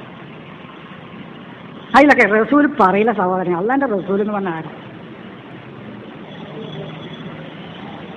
അപ്പൊ അതാണ് ഈ റസൂലിനെ അനുസരിക്കാനല്ലാതെ ദൂതൻ നബിനെ അനുസരിക്കാനേ പറഞ്ഞിട്ടില്ല എന്ന് പറഞ്ഞപ്പോ തന്നെ മൗലവിമാർ അങ്ങനെയുണ്ടോ? ഇത് പരിശോധിക്കണ്ടേ.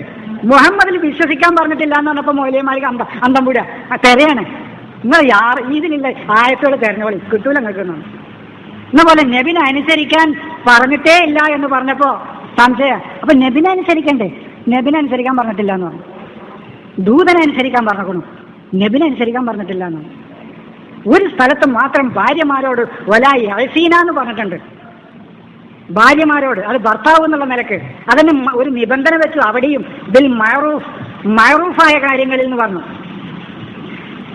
വലായി അഴസീന ബി മഅറൂഫിൻ, അവിടെ ഒരു നിബന്ധന ഉപാധി വെച്ചിട്ടുള്ള അനുസരണമല്ലാതെ അവിടെ ഭാര്യമാരോട് വരെ നബിനെ അനുസരിക്കാൻ പറഞ്ഞിട്ടില്ല. ഖുർആനിൽ ആ ഒരൊറ്റ സ്ഥലത്ത് മാത്രമേ അവിടെ അനുസരിക്കൂന്നല്ല, ധിക്കരിക്കരുതെന്നാണ് പറഞ്ഞത്. ബി മഅറൂഫിൻ, ഭൗതികമായി ഏതെങ്കിലും ഒരു നല്ല കാര്യം ഭർത്താവ് എന്നുള്ള നിലക്ക് അദ്ദേഹം നിങ്ങളോട് പറയുകയാണെങ്കിൽ അവിടെ ധിക്കരിക്കാൻ പാടില്ല എന്ന്. അവിടെയും പിന്നെ മറ്റേ റസൂൽ നബിനെ അനുസരിക്കൂ, അത്തിയോൻ നബിയ എന്ന് പറഞ്ഞിട്ടില്ല. ഖുർആനിൽ എവിടെ പറഞ്ഞിക്കണോ? അതാണ് റസൂൽ എന്ന് പറഞ്ഞാൽ ഈ റിസാലത്താണ്. അതാണ് അള്ളാഹ് സൂക്ഷ്മമായിട്ടാണ് ഓരോ പദങ്ങളും. അതാണ് എനിക്ക് പരിശുദ്ധ ഖുർആൻ എന്ന് പറഞ്ഞാൽ എനിക്ക് പിന്നെയും ഇങ്ങനെ ഭയങ്കര വായിക്കും തോറും രസം. ഓരോ പദങ്ങൾ, ഓരോ അക്ഷരങ്ങളിലും അതിൽ അത്ഭുതങ്ങളാണ്. എന്താ അള്ളാഹ് ഇങ്ങനെ കുറവ് വെച്ച് ഇത്രയും സൂക്ഷ്മമായി ഇതിന്റെ പിന്നിൽ ഒരാളിൻ്റെ അവൻ നടക്കില്ല. അതിനെ ഇത് മനസ്സിലാക്കി തന്നെ. അല്ല, എവിടെയെങ്കിലും ഒന്ന് ഒരു അത്തിയോൻ നബിയാണോ ഒരു സ്ഥലത്തെങ്കിലും ഒന്ന് പറഞ്ഞു പോണ്ടേ? നബിനെ അള്ളാഹു തിരുത്തും. അതാണ് റസൂലിനെ ഒരു സ്ഥലത്ത് പോലും തിരുത്തിയിട്ടില്ല. അതാ റസൂലും നബിയും തമ്മിലുള്ള വ്യത്യാസം. എന്തിന് നബി നീ അങ്ങനെ ചെയ്തു എന്ന് ചോദിക്കും. അത് നബിയാണ്. എന്തിനാ നബി താങ്കൾ അങ്ങനെ എന്തിനാണ് അനുവാദം കൊടുത്തത്? കുല്ലി അസ്വാജിക യാ അയ്യുഹൻ നബിയ്യു കുല്ലി അസ്വാജിക യാ അയ്യുഹർ റസൂൽ കുല്ലി അസ്വാജിക എന്ന് പറഞ്ഞിട്ടില്ല. അതാണ് ഇത് വളരെ സൂക്ഷ്മമായിട്ട് അള്ളാഹു വിശകലനം ചെയ്തിട്ട് ഓരോന്നും പറഞ്ഞിട്ടുണ്ട്. അപ്പൊ അങ്ങനെ റിസാലത്ത് അനുസരിക്കുക, റസൂലിനെ അനുസരിക്കുക, റസൂലിൽ വിശ്വസിക്കുക, റസൂലിനെ പിൻപറ്റുക. ഇതല്ലാതെ വേറെ എവിടെ നബിനെ അനുസരിക്കാന്ന് ഒരു സ്ഥലത്ത് പോലും. അത് മാതാപിതാക്കളെ അനുസരിക്കണം, ആ ഉപാധി വെച്ചിട്ട്. അത് ലുക്മാൻ അലൈഹിസ്സലാം മകനെ ഉപദേശിച്ചപ്പോൾ പറഞ്ഞല്ലോ, സാഹിബുഹുമാ ഫിദ്ദുനിയ മഅറൂഫ, മഅറൂഫായ കാര്യത്തിൽ ഭൗതിക ലോകത്ത് അവരെ നിങ്ങൾ അനുസരിക്കണം. അത് മാതാപിതാക്കളെ അവരെ അനുസരിക്കാൻ കുഴപ്പമില്ല. ആ ഒരു നിബന്ധന വെച്ചിട്ടാണ് ഉപാധിയോടുകൂടിയാണ് ഭർത്താവായ മുഹമ്മദ് നബിയെ അനുസരിക്കാൻ ഭാര്യമാരോട് വരെ പറഞ്ഞത്. അവിടെ അനുസരിക്കൂന്നല്ല കേട്ടോ, അനുസരിക്കൂ എന്നുള്ളൊരു കൽപ്പന ഇല്ലേ ഇല്ല. നബിനെ ധൈര്യത്തിൽ പറഞ്ഞോളൂ നിങ്ങൾ, ഒരു സംശയവും ഒരു മടിയും വിചാരിക്കേണ്ടാവില്ല. ഒരു സ്ഥലത്ത് മാത്രം ഭാര്യമാരോട് വലാ യസീന, ധിക്കരിക്കരുത് എന്ന് പറഞ്ഞിട്ട്, അവർ ധിക്കരിക്കാൻ പാടില്ല. അപ്പൊ ഖുർആനിൽ നിന്ന് എന്ത് കിട്ടുന്നുവോ, വിശുദ്ധ ഖുർആനിൽ നിന്ന് എന്താണ് നമുക്ക് തെളിഞ്ഞു കിട്ടുന്നത്, അതാണ് നമ്മുടെ പ്രമാണം, അതാണ് നമ്മുടെ ദീന്, അതാണ് നമ്മുടെ ഇസ്ലാം, അതാണ് നമ്മുടെ ജീവിതത്തിൽ പകർത്തേണ്ടത്. അതിന് മറ്റേ ഈ കൈ ഇങ്ങനെ ഇളക്കാൻ കിട്ടുമോ? കൈ ഇവിടെ കെട്ടണം ഇവിടെ കെട്ടണം ഇവിടെ കെട്ടണം അയച്ചിട്ടെക്കണം, അതൊക്കെ ഈ തിരുവരങ്ങാടി എന്നുള്ള ബുക്കിനെ കിട്ടുമോ? അല്ലെങ്കിൽ ബുഖാരിയുടെ കിതാബിൽ നിന്ന് അതൊക്കെ കിട്ടുമോ? അയൽവാസിക്ക് ഗുണം ചെയ്യാനേ അള്ളാഹു പറയുള്ളൂ, മൊത്തത്തിലേ അള്ള പറയുള്ളൂ. അതിന് ചാറ്റിൽ വെള്ളം കൂട്ടിയിട്ട് അയൽവാസിക്ക് കൊടുക്കേണ്ടതാണെങ്കിൽ അത് കൊടുക്കുക, അതേ ഹദീസിൽ നിന്ന് അതേ കിട്ടുള്ളൂ. നബി അങ്ങനെ ചെയ്തു, അയൽവാസിക്ക് ചാറ്റിൽ കുറച്ച് വെള്ളം കൂട്ടി അയൽവാസിക്ക് കൊടുത്തു. അങ്ങനെ നിസ്സാരമായ കാര്യമൊക്കെ ഈ ബുഖാരിയുടെയും തിരൂരങ്ങാടി നടിക്കുന്ന ബുക്കിൽ നിന്നൊക്കെ കൊടുക്കും. അള്ളാഹു മൊത്തത്തിലേ പറയുള്ളൂ, അതിൽ എല്ലാം പെട്ടു. ജാറിന് അയൽവാസിക്ക് ഗുണം ചെയ്യൂ, വാപ്പാക്ക് ഗുണം ചെയ്യൂ, മാതാപിതാക്കൾക്ക് ഗുണം ചെയ്യൂ എന്ന് പറഞ്ഞാൽ അതിൽ പെട്ടിലേ എല്ലാതും. ഇപ്പം എൻ്റെ വാപ്പാക്കും മാക്കും ഗുണം ചെയ്യേണ്ട കാര്യമാവില്ല നിങ്ങളുടെ വാപ്പാക്കും മാക്കും. അത് ഓരോരുത്തരുടെയും കാലഘട്ടത്തിനും പ്രദേശങ്ങൾക്കും സമൂഹത്തിനും സാഹചര്യങ്ങൾക്കും അനുസരിച്ച് വ്യത്യാസം വരും. അപ്പം അത് ചെയ്യുക. എൻ്റെ വാപ്പാക്കും മാക്കും പനിയായിട്ടാണെങ്കിൽ ആശുപത്രിയിൽ കൊണ്ടുപോവുക, വേറെ ആളുടെ വാപ്പാക്കും മാക്കും നടക്കാൻ കഴിയില്ലെങ്കിൽ കയ്യമ്മ പിടിക്കുക. അത് പലതും പലതല്ല, അത് ഒന്നും പറയണ്ട, ഇത് പറഞ്ഞാൽ മതി. ഇത് മൂളയുള്ള മനുഷ്യനോടല്ലേ ഇത് പറയണത്. പല എല്ലാവരും പിന്നെ ഹൊമരിഹിന്നല്ല ജയോബിഹിന്നാന്ന് ഞാൻ പറഞ്ഞില്ലേ, ഇങ്ങനെ മൂടുപടം താഴ്ത്തിയിടാന്ന് പറഞ്ഞാൽ നബി ഇങ്ങനെ ഒരു കുപ്പായിട്ട് ഇങ്ങനെ ഒരു പർദ്ദട്ടിട്ട് ഇങ്ങനെ ഒന്ന് കാണിച്ചു കൊടുക്കൊന്നും വേണ്ട, അത് പറഞ്ഞാൽ മതി, അവർക്ക് മനസ്സിലാവും. ഇപ്പം എൻ്റെ വാപ്പ പനിയായിട്ട് കിടക്കുകയാണെങ്കിൽ അവർ അദ്ദേഹത്തിന് ആശുപത്രിയിൽ കൊണ്ടുപോയാലാണ് അപ്പോൾ ഗുണം ചെയ്യൽ. അയൽവാസിക്ക് ഗുണം ചെയ്യാനേ ഖുർആൻ പറഞ്ഞിട്ടുള്ളൂ. അത് ഒരയൽവാസിയുടെ വീട് കത്തിക്കുകയാണെങ്കിൽ അയാൾക്ക് വീട് വെച്ചു കൊടുക്കാനുള്ള സഹായമാണ് വേണ്ടത്. ഒരയൽവാസിയുടെ കുട്ടിനെ കല്യാണം കഴിച്ചു കൊടുക്കാൻ പ്രയാസപ്പെടുകയാണെങ്കിൽ അതിന് സഹായിക്കാൻ വേണ്ടത്. ഒരേ അയൽവാസി വളരെ അത്യാസന്ന നിലയിൽ കിടക്കാൻ ആശുപത്രിക്ക് പോകാൻ കാശില്ലെങ്കിൽ അത് സഹായിക്കാൻ വേണ്ടത്. അത് വ്യത്യസ്തല്ലേ, അത് ഓരോന്നും ഇങ്ങനെ പറയാൻ പറ്റില്ല. അയൽവാസിക്ക് ഗുണം ചെയ്യാം, അത് ഗുണങ്ങൾ കാലഘട്ടത്തിനും പ്രദേശങ്ങൾക്കും സാഹചര്യങ്ങൾക്കനുസരിച്ച് വ്യത്യസ്തങ്ങളായിരിക്കും, അത് ചെയ്യാം. അപ്പൊ അതാണ് പരിശുദ്ധ ഖുർആനിൽ ഇന്നതുണ്ടോ ഇന്നതുണ്ടോ ഇന്നതുണ്ടോ എന്ന് ചോദിക്കണ്ട, ഉള്ളത് എന്താണെന്ന് നോക്കുക, അത് പഠിക്കുക, അതനുസരിച്ച് ജീവിക്കുക, അതാണ് ചെയ്യേണ്ടത്. അപ്പൊ അതിൽ ഹജ്ജ് ഉണ്ടോ? ഹജ്ജ് ഉണ്ടെങ്കിൽ ഉണ്ടാവും. ഉംറ ഉണ്ടോ? ഉംറ ഉണ്ടെങ്കിൽ ഉണ്ടാവും, ഇല്ലെങ്കിൽ ഇല്ല. അതിങ്ങനെ ഒരു പില്ലർമേലേക്ക് ഇങ്ങനെ കല്ലെടുത്തറിയ മണിക്കല്ല്.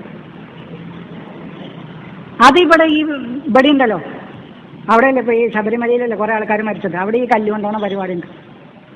ചെറക്കല്ലിൻ്റെ ഒരു കുന്നുണ്ട്, അവിടെ ഈ കല്ലൊക്കെയും കൊണ്ടുപോയിട്ടിട്ട് അവിടെയാണ് കഴിഞ്ഞ കൊല്ലം മറ്റേ അപകടം ഉണ്ടായിട്ട് ആളുകൾ ഒരുപാട് മരിച്ചത്. വിശ്വാസത്തിൽ എന്താ വ്യത്യാസം എന്നാ ഞാൻ ചോദിക്കുക, എന്താ വ്യത്യാസം? തുല്യായുഹൽ കാഫറൊന്നുമില്ല അവിടെ. ലാ അഅ്ബുദു മാ തഅ്ബുദു എന്ന് പറഞ്ഞാൽ എൻ്റെ വണക്കത്തിൻ്റെ രൂപമല്ല നിങ്ങളുടെ വണക്കത്തിൻ്റെ രൂപം എന്നാ. ഞാൻ വണങ്ങുന്ന അള്ളാഹുവിനല്ല നിങ്ങൾ വണങ്ങുന്നത് എന്നല്ല, അവിടെ മാ എന്നാ പറഞ്ഞിട്ടുള്ളത്. ഞാൻ വണങ്ങുകയും അള്ളാഹുവിന് വഴിപ്പെടുകയും ചെയ്യുന്ന രൂപമല്ല നിങ്ങളുടേത്. നിങ്ങൾ അള്ളാഹുവിന് വഴിപ്പെടുകയും വണങ്ങുകയും അബദിന്റെ പണി, ഒരു ദാസന്റെ പണിയെടുക്കുകയും ചെയ്യുന്ന ആ പണിയല്ല ഞാൻ എടുക്കുന്നത്. അതാണ് അവിടെ മാ എന്ന് പറഞ്ഞത്. അല്ലാതെ നിങ്ങൾ ആരാധിക്കുന്ന പടച്ചോനല്ല ഞാൻ ആരാധിക്കുന്നത്, ഞാൻ ആരാധിക്കുന്ന പടച്ചോനല്ല നിങ്ങൾ ആരാധിക്കുന്നത്, അങ്ങനെയല്ല. അതിന് മന്ന പറയാം. മാന്നില്ല ഒയറുവാക്കലിന്റെ പദം ഉപയോഗിക്കൂല അവിടെ. പക്ഷെ മുഫസ്സിരീങ്ങളൊക്കെ പറഞ്ഞിരിക്കണം അങ്ങനെയാണ്. നീ ആരാധിക്കുന്ന അള്ളാഹ്ക്കല്ല ഞാൻ ആരാധിക്കുന്നത്, ഞാൻ ആരാധിക്കുന്ന അള്ളാഹ്ക്കല്ല നിങ്ങൾ ആരാധിക്കണതെന്ന്. അവിടെ മാന്ന് പറഞ്ഞാൽ അതിലൊക്കെ അർത്ഥമുണ്ട്. എന്തിനാ അവിടെ ലാ അഅ്ബുദു മാ തഅ്ബുദൂൻ വലാ അൻതും അഅ്ബുദൂന മൻ അഅ്ബുദൂൻ അല്ലല്ലോ പറഞ്ഞത്, ഞാൻ ആരാധിക്കുന്നവന്. അവിടെ മാ അഅ്ബുദൂന. അപ്പൊ അങ്ങനെ നോക്കുമ്പോൾ ഇന്നത്തെ ഹൈന്ദവ വിശ്വാസങ്ങളും ആചാരങ്ങളും മുസ്ലിങ്ങളുടെ വിശ്വാസങ്ങളും ആചാരങ്ങളും കർമ്മങ്ങളും എന്താ വ്യത്യാസം? ഓലും ഒരു ഇഷ്ടിക കൊണ്ട് കല്ലുകൊണ്ട് നിർമ്മിച്ച വീടിനെ പ്രദക്ഷിണം ചെയ്യണം, നമ്മളും ചെയ്യണം. അവരും കല്ല് കൊണ്ടുപോകുന്നു, അവരും ഒരാളെ വിളിച്ചിട്ട് ഇങ്ങനെ പോകുന്നു, നമ്മളും ഒരു ആളെ വിളിച്ചു പോകുന്നു. അവരും പ്രത്യേക വേഷം ധരിക്കുന്നു, നമ്മളും പ്രത്യേക വേഷം ധരിക്കുന്നു. അവരുടെ പടച്ചോനെയും ഒരു സ്ഥലത്ത് കുടിയിരുത്തിയിരിക്കുകയാണ്, നമ്മളെ പടച്ചോനെയും ഒരു സ്ഥലത്ത് കുടിയിരുത്തിയിരിക്കുകയാണ്. അവിടെ ചെന്നാലേ അള്ളാനെ കാണാൻ പറ്റുള്ളൂ, അവരെ പടച്ചോനെയും അവിടെ ചെന്നാലേ കാണാൻ പറ്റുള്ളൂ. അവർക്കും വെള്ളത്തിന് പുണ്യമുണ്ട്, നമ്മളെ വെള്ളത്തിനും പുണ്യമുണ്ട്. ഒന്ന് മക്കത്തെ വെള്ളമായിന്ന് മാത്രം, ഒന്ന് ഗംഗയിലെയും യമുനയിലെയും, ഒന്ന് സ്വാമിയുടെയും പൂജാരിയുടെയും വെള്ളമായിന്ന് മാത്രമേ ഉള്ളൂ. ഇത് ചെറുക്ക് നമ്മളെ സൗഹീദ്, നമുക്ക് ചെറുക്ക് നമ്മളെ തൗഹീദ്. രണ്ടും ബിൽഡിംഗ് തന്നെയല്ലേ, രണ്ടും ഇഷ്ടിക കൊണ്ട് നിർമ്മിച്ചത് തന്നെയല്ലേ, എന്താ വ്യത്യാസം? അള്ളാഹ് ഇടങ്ങാറായിട്ട് പരിശുദ്ധ ഖുർആനിൽ എനിക്കൊരു വീടുണ്ടാക്കി തരുന്ന എവിടെയെങ്കിലും ഉണ്ടോ? ഞാൻ ഇടങ്ങാറായിട്ടിരിക്കുക. വിശ്വാസികളെ എന്തൊക്കെ പറഞ്ഞു കരാറ് പൂർത്തീകരിക്കും, നല്ലത് ചെയ്യോ, ഇത് ചെയ്യോ, അത് ചെയ്യൂ, ഇത് ചെയ്യൂ എന്ന് നിസ്സാരമായ കാര്യങ്ങളും സത്യം പറയൂ, നുണ പറയരുത് എന്നൊക്കെ പറഞ്ഞ് അള്ളാഹു എനിക്കൊരു വീടുണ്ടാക്കി തരൂ. വൈദ് യർഫഉ ഇബ്രാഹിമുൽ ഖവായിദ മിനൽ ബൈത്തി വഇസ്മായിൽ. ഞാൻ ചോദിച്ചു, വീടുണ്ടാക്കിയിട്ട് തൂണുകൾ പണിയണ പണി എവിടെയെങ്കിലും ഉണ്ടോ ചോദിച്ചു. വൈദ് യർഫഉ ഇബ്രാഹിമുൽ ഖവായിദ മിനൽ ബൈത്തിയാണ്, വീട്ടിൽ നിന്നാ തൂണുണ്ടാക്കണത്. ഒരു എഞ്ചിനീയറും പറഞ്ഞിട്ടില്ല വീടുണ്ടാക്കിയിട്ട് തൂണുണ്ടാക്കുക. വീട് അവിടെ നിൽക്കണ്ടേ, മേൽക്കൂര അവിടെ നിന്നിട്ട് വേണ്ട ഈ തൂണുണ്ടാക്കാൻ. അപ്പൊ മൂപ്പരോരാണ് സിഫത്താണ്. എന്ത് സിഫത്ത്? ആളെ പോട്ടീസാക്കാണ്, സിഫത്ത് തിരിയില്ലാന്നുണ്ട്. ഞാനൊരു മൂല്യരെ ചോദിച്ചു, അത് സിഫത്താണ്, എന്ത് സിഫത്ത്? അപ്പൊ പിന്നെ അവസാനം മുട്ടിയപ്പോ പറയണം, ആദ്യം തന്നെ പള്ളി അവിടെ ഉണ്ട്, അതിന് ചുമര് വെക്കാൻ പറഞ്ഞിരിക്കാണ്. അങ്ങനെയാണ് ഇപ്പൊ കഥ ഉണ്ടാക്കിയിരിക്കുന്നത്. വൈദ് യർഫഉ ഇബ്രാഹിമുൽ ഖവായിദ മിനൽ ബൈത്തി, വീട്ടിൽ നിന്ന് തൂണുകൾ ഉണ്ടാക്കൂ എന്ന്. വീട് ഇവിടെ ഉണ്ട്, അതാണ് ഈ ഇസ്ലാമി. ഇതനുസരിച്ച് ജീവിക്കുന്ന കുറച്ച് മനുഷ്യരായ സമൂഹത്തെ വാർത്തെടുക്കാനാണ് അള്ളാഹു പറയണത്. പക്ഷെ ഇത് തിരിയണ്ടേ, ഇത് തിരിഞ്ഞാലും തിരിയാത്ത പോലെ നടിക്കുകയാണ് ഇവര്. അള്ളാഹു വെറുതെ പറഞ്ഞതല്ല. അങ്ങനെയാണെങ്കിൽ ഈ ഖവായിദ് എന്ന് പറഞ്ഞാൽ തന്നെ തൂണല്ല, അത് വേറെ അർത്ഥമുണ്ട്. കാത യക്കൂത് കോത് കാവരീനി എന്ന് ഖുർആൻ ഉപയോഗിച്ചിരിക്കണല്ലോ, അവിടെയൊക്കെ എന്താ അവർ തൂണെന്ന് വെക്കാത്തത്? ഇവിടെ വന്നപ്പോ തൂണായി. അവിടേക്ക് അർത്ഥ വ്യത്യാസമുണ്ട്. അപ്പൊ ഞാൻ ചോദിച്ചു, എന്താ വൈദ് യർഫഉ ഇബ്രാഹിമുൽ ഖവായിദ മിനൽ ബൈത്തി, വീട്ടിൽ നിന്ന് തൂണുണ്ടാക്കുമെന്ന് വെച്ചു. ഇവിടെ വീടുണ്ട് സഹോദരന്മാരെ, അതാണ് ഇസ്ലാം, അതാണ് ഖുർആൻ. ആ ഖുർആനിൽ നിന്നാണ് ഇനി ഒരു സമൂഹമാവുന്ന തൂണുകൾ, ഇതിന് ഈ വ്യവസ്ഥിതിക്ക് ഇരിക്കാനുള്ള ഇരുത്തങ്ങളാണ് ഉണ്ടാക്കേണ്ടത്. അതാണ് ഞാൻ പറഞ്ഞത്, ഖവായിദ് എന്ന് പറഞ്ഞ ഇരുത്തങ്ങളാണ്. ഈ ആശയങ്ങൾക്ക് ഇരിക്കാനുള്ള മനുഷ്യന്മാരെ ഇവിടെ വാർത്തെടുക്കാനാ പറയുന്നത്. ലോകത്തേതെങ്കിലും ഒരു മനുഷ്യൻ ഒരു വീടുണ്ടാക്കിയിട്ട് മഹാനായ ചരിത്രം ലോകത്തിൽ ഞാൻ വായിച്ചിട്ടില്ല. പക്ഷെ ഒരു സമൂഹത്തെ കെട്ടിപ്പടുത്ത്, ഒരു പ്രസ്ഥാനത്തെ കെട്ടിപ്പടുത്ത്, ഒരു രാജ്യത്തിന് സ്വാതന്ത്ര്യം വാങ്ങിക്കൊടുത്ത്, ഒരു സമൂഹത്തെ അടിമത്തത്തിൽ നിന്ന് മോചിപ്പിച്ച് ഒരു സമൂഹത്തിന് സ്വാതന്ത്ര്യത്തിലേക്ക് കൈപിടിച്ച നയിച്ച മഹാന്മാർ ലോകത്ത് മഹാന്മാരായിട്ടുണ്ട്.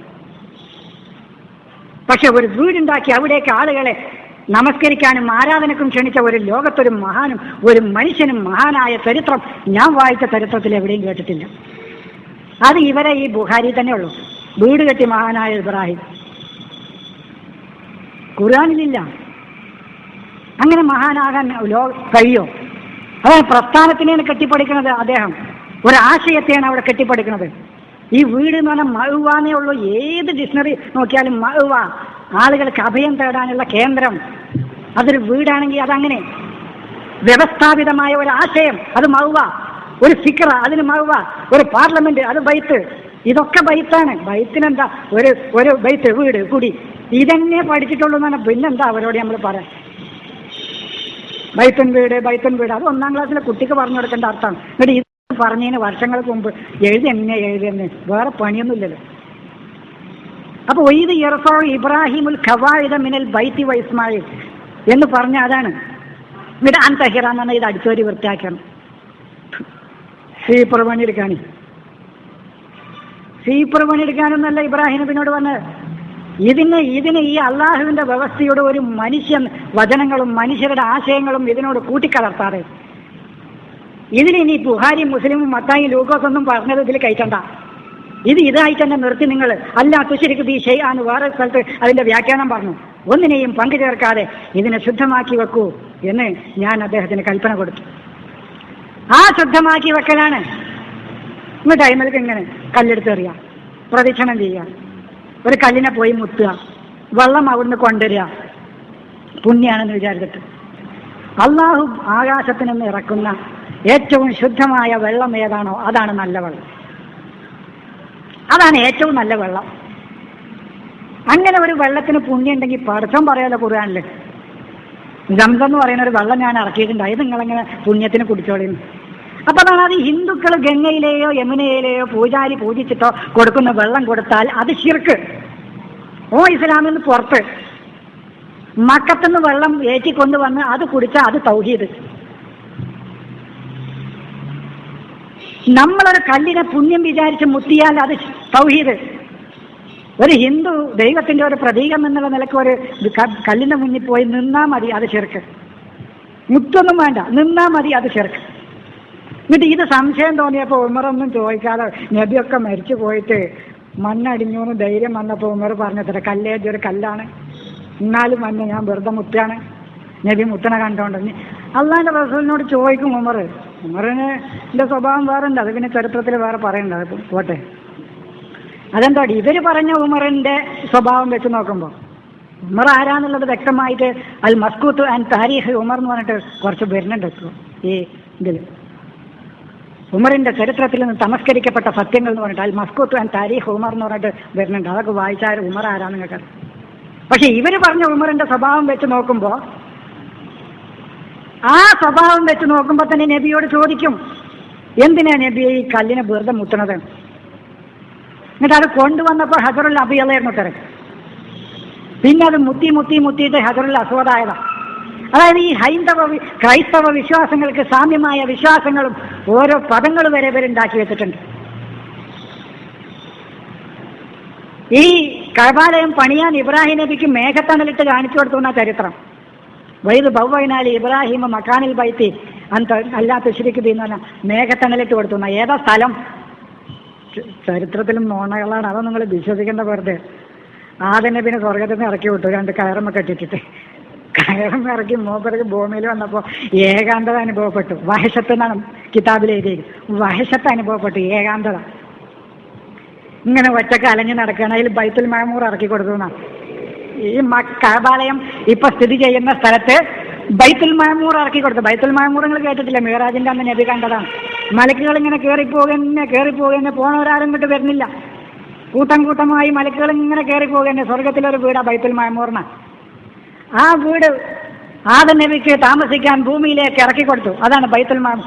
ആ സ്ഥലത്തിലെ അള്ളാഹു ഇങ്ങനെ തണലിട്ടിട്ട് സ്ക്വയറായിട്ട് കാണിച്ചു കൊടുത്തു, ഇവിടെ പണിതളാ എന്ന് പറഞ്ഞിട്ട് കഅബാലയത്തിന്റെ നിർമ്മാണ ചരിത്രമൊക്കെ പറയുന്നുണ്ട്. പിന്നെ ആ ബൈത്തുൽ മഅമൂറിന് ആദ്യം ഇവിടെ കാലം കഴിഞ്ഞോ പിന്നെ ആ സ്വർഗത്തിൽ കഴിഞ്ഞ പിന്നെ പൊക്കി. ആ ബൈത്തുൽ മഅമൂറിന്റെ ഈ സ്ഥാനത്താത്രേ ഇത് പണിതത്. അങ്ങനെ ഒരുപാട് നുണകളുണ്ട്. ആ നുണകളൊന്നും നിങ്ങൾ വിശ്വസിക്കേണ്ട.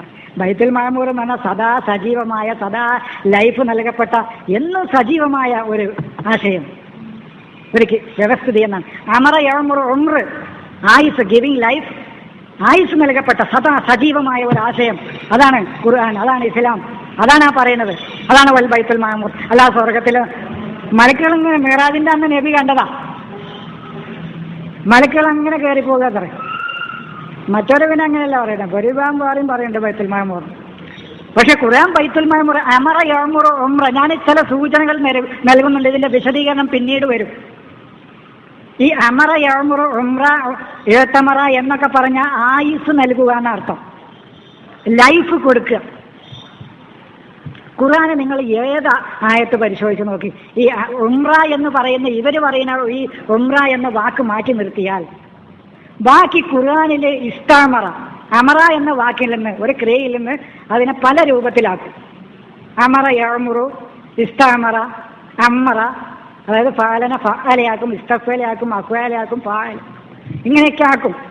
അത് ഭാഷയിലെ ചില നിയമങ്ങളാണ്. അങ്ങനെ ഈ അമറ എന്ന് പറയുന്ന ക്രിയയാണ് അമറ യഅ്മുറു, ഇസ്താമറ, അമ്മറ യുഅമ്മിറു എന്നൊക്കെ ഖുർആനിൽ ഉപയോഗിച്ചിട്ടുണ്ട്. അവിടേക്ക് ആയുസ് കൊടുക്കുക, ലൈഫ് കൊടുക്കുക എന്നാണ് അർത്ഥം. അപ്പൊ എന്നും ലൈഫ് കൊടുക്കപ്പെട്ട ബൈത്ത്, വീട്, ആ വീടാണ് ഇസ്ലാം, അതാണ് ഖുർആൻ, അതാണ് പ്രവാചകന്മാരെല്ലാം പ്രബോധനം ചെയ്ത ഇസ്ലാം എന്ന് പറയുന്നത്. എന്നും അതിന് ലൈഫാണ്, എന്നും ലൈഫ് നൽകപ്പെട്ട ബൈത്ത്. ആ അർത്ഥം തന്നെ ഉംറക്കും ഉള്ളൂ. താൻ മനസ്സിലാക്കിയ ആശയങ്ങൾക്ക് തങ്ങളുടെ ജീവിതം നൽകുക എന്നുള്ളത്. അതാണ് അത്തിമുൽ ഹജ്ജ വൽ ഉംറത. നിങ്ങൾ നിങ്ങളുടെ ആയുസ് കൊടുക്കുക എന്നുള്ളത് നിങ്ങൾ പൂർത്തീകരിക്കുക. ആ അള്ളാഹുവിൻ്റെ ആ കൽപ്പനയെ നിങ്ങൾ പൂർത്തീകരിക്കുക. അതാണ് ഉംറത്ത്.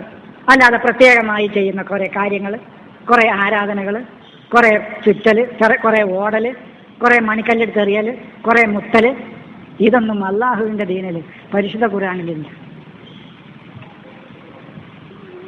കുറേ സ്ഥലങ്ങളിൽ ഓടുക, കുറേ നിൽക്കുക. പറഞ്ഞല്ലോ, അവിടെ എന്ത് സുരക്ഷിതത്തല്ല. ഒമൻ ദഖലഹു കത് ആമിന.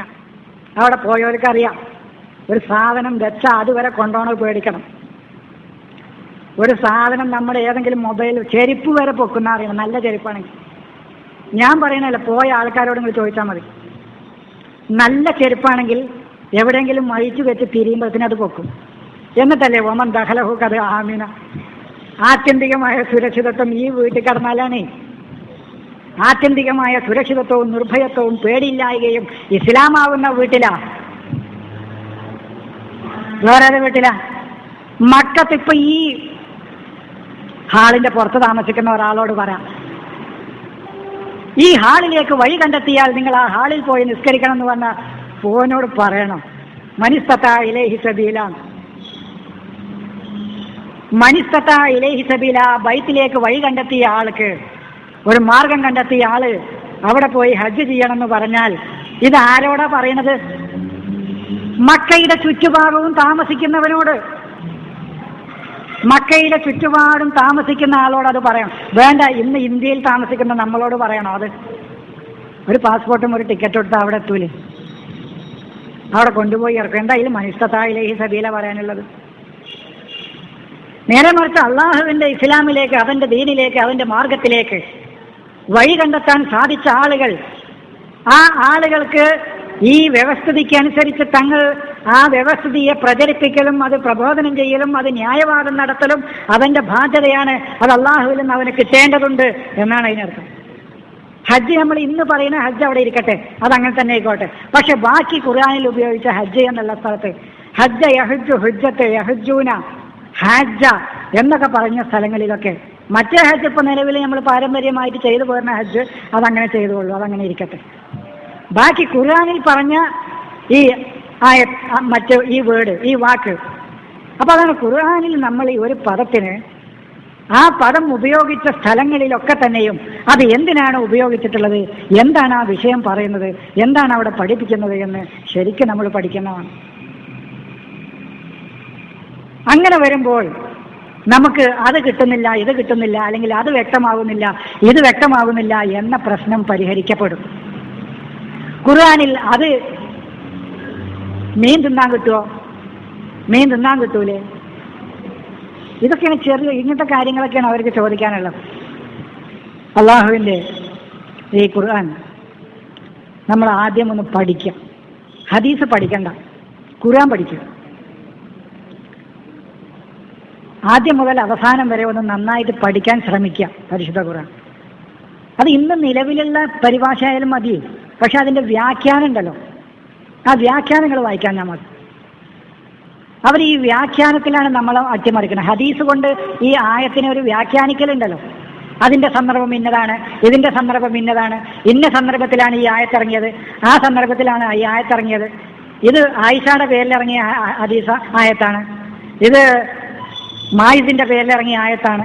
ഇങ്ങനെ ആയത്തുകൾക്ക് സന്ദർഭവും സാഹചര്യവും ചരിത്രങ്ങളും ഒക്കെ ഉണ്ടാക്കി ആളുകളുടെ വ്യാഖ്യാനമുണ്ട്. അതാണ് ഒഴിവാക്കി പരിശുദ്ധ ഖുർആന്റെ നേർക്ക് നേരെയുള്ള അർത്ഥം, ആ അർത്ഥം വെച്ച് നമ്മളൊന്ന് ചിന്തിക്കുകയും പഠിക്കുകയും ചെയ്യാം.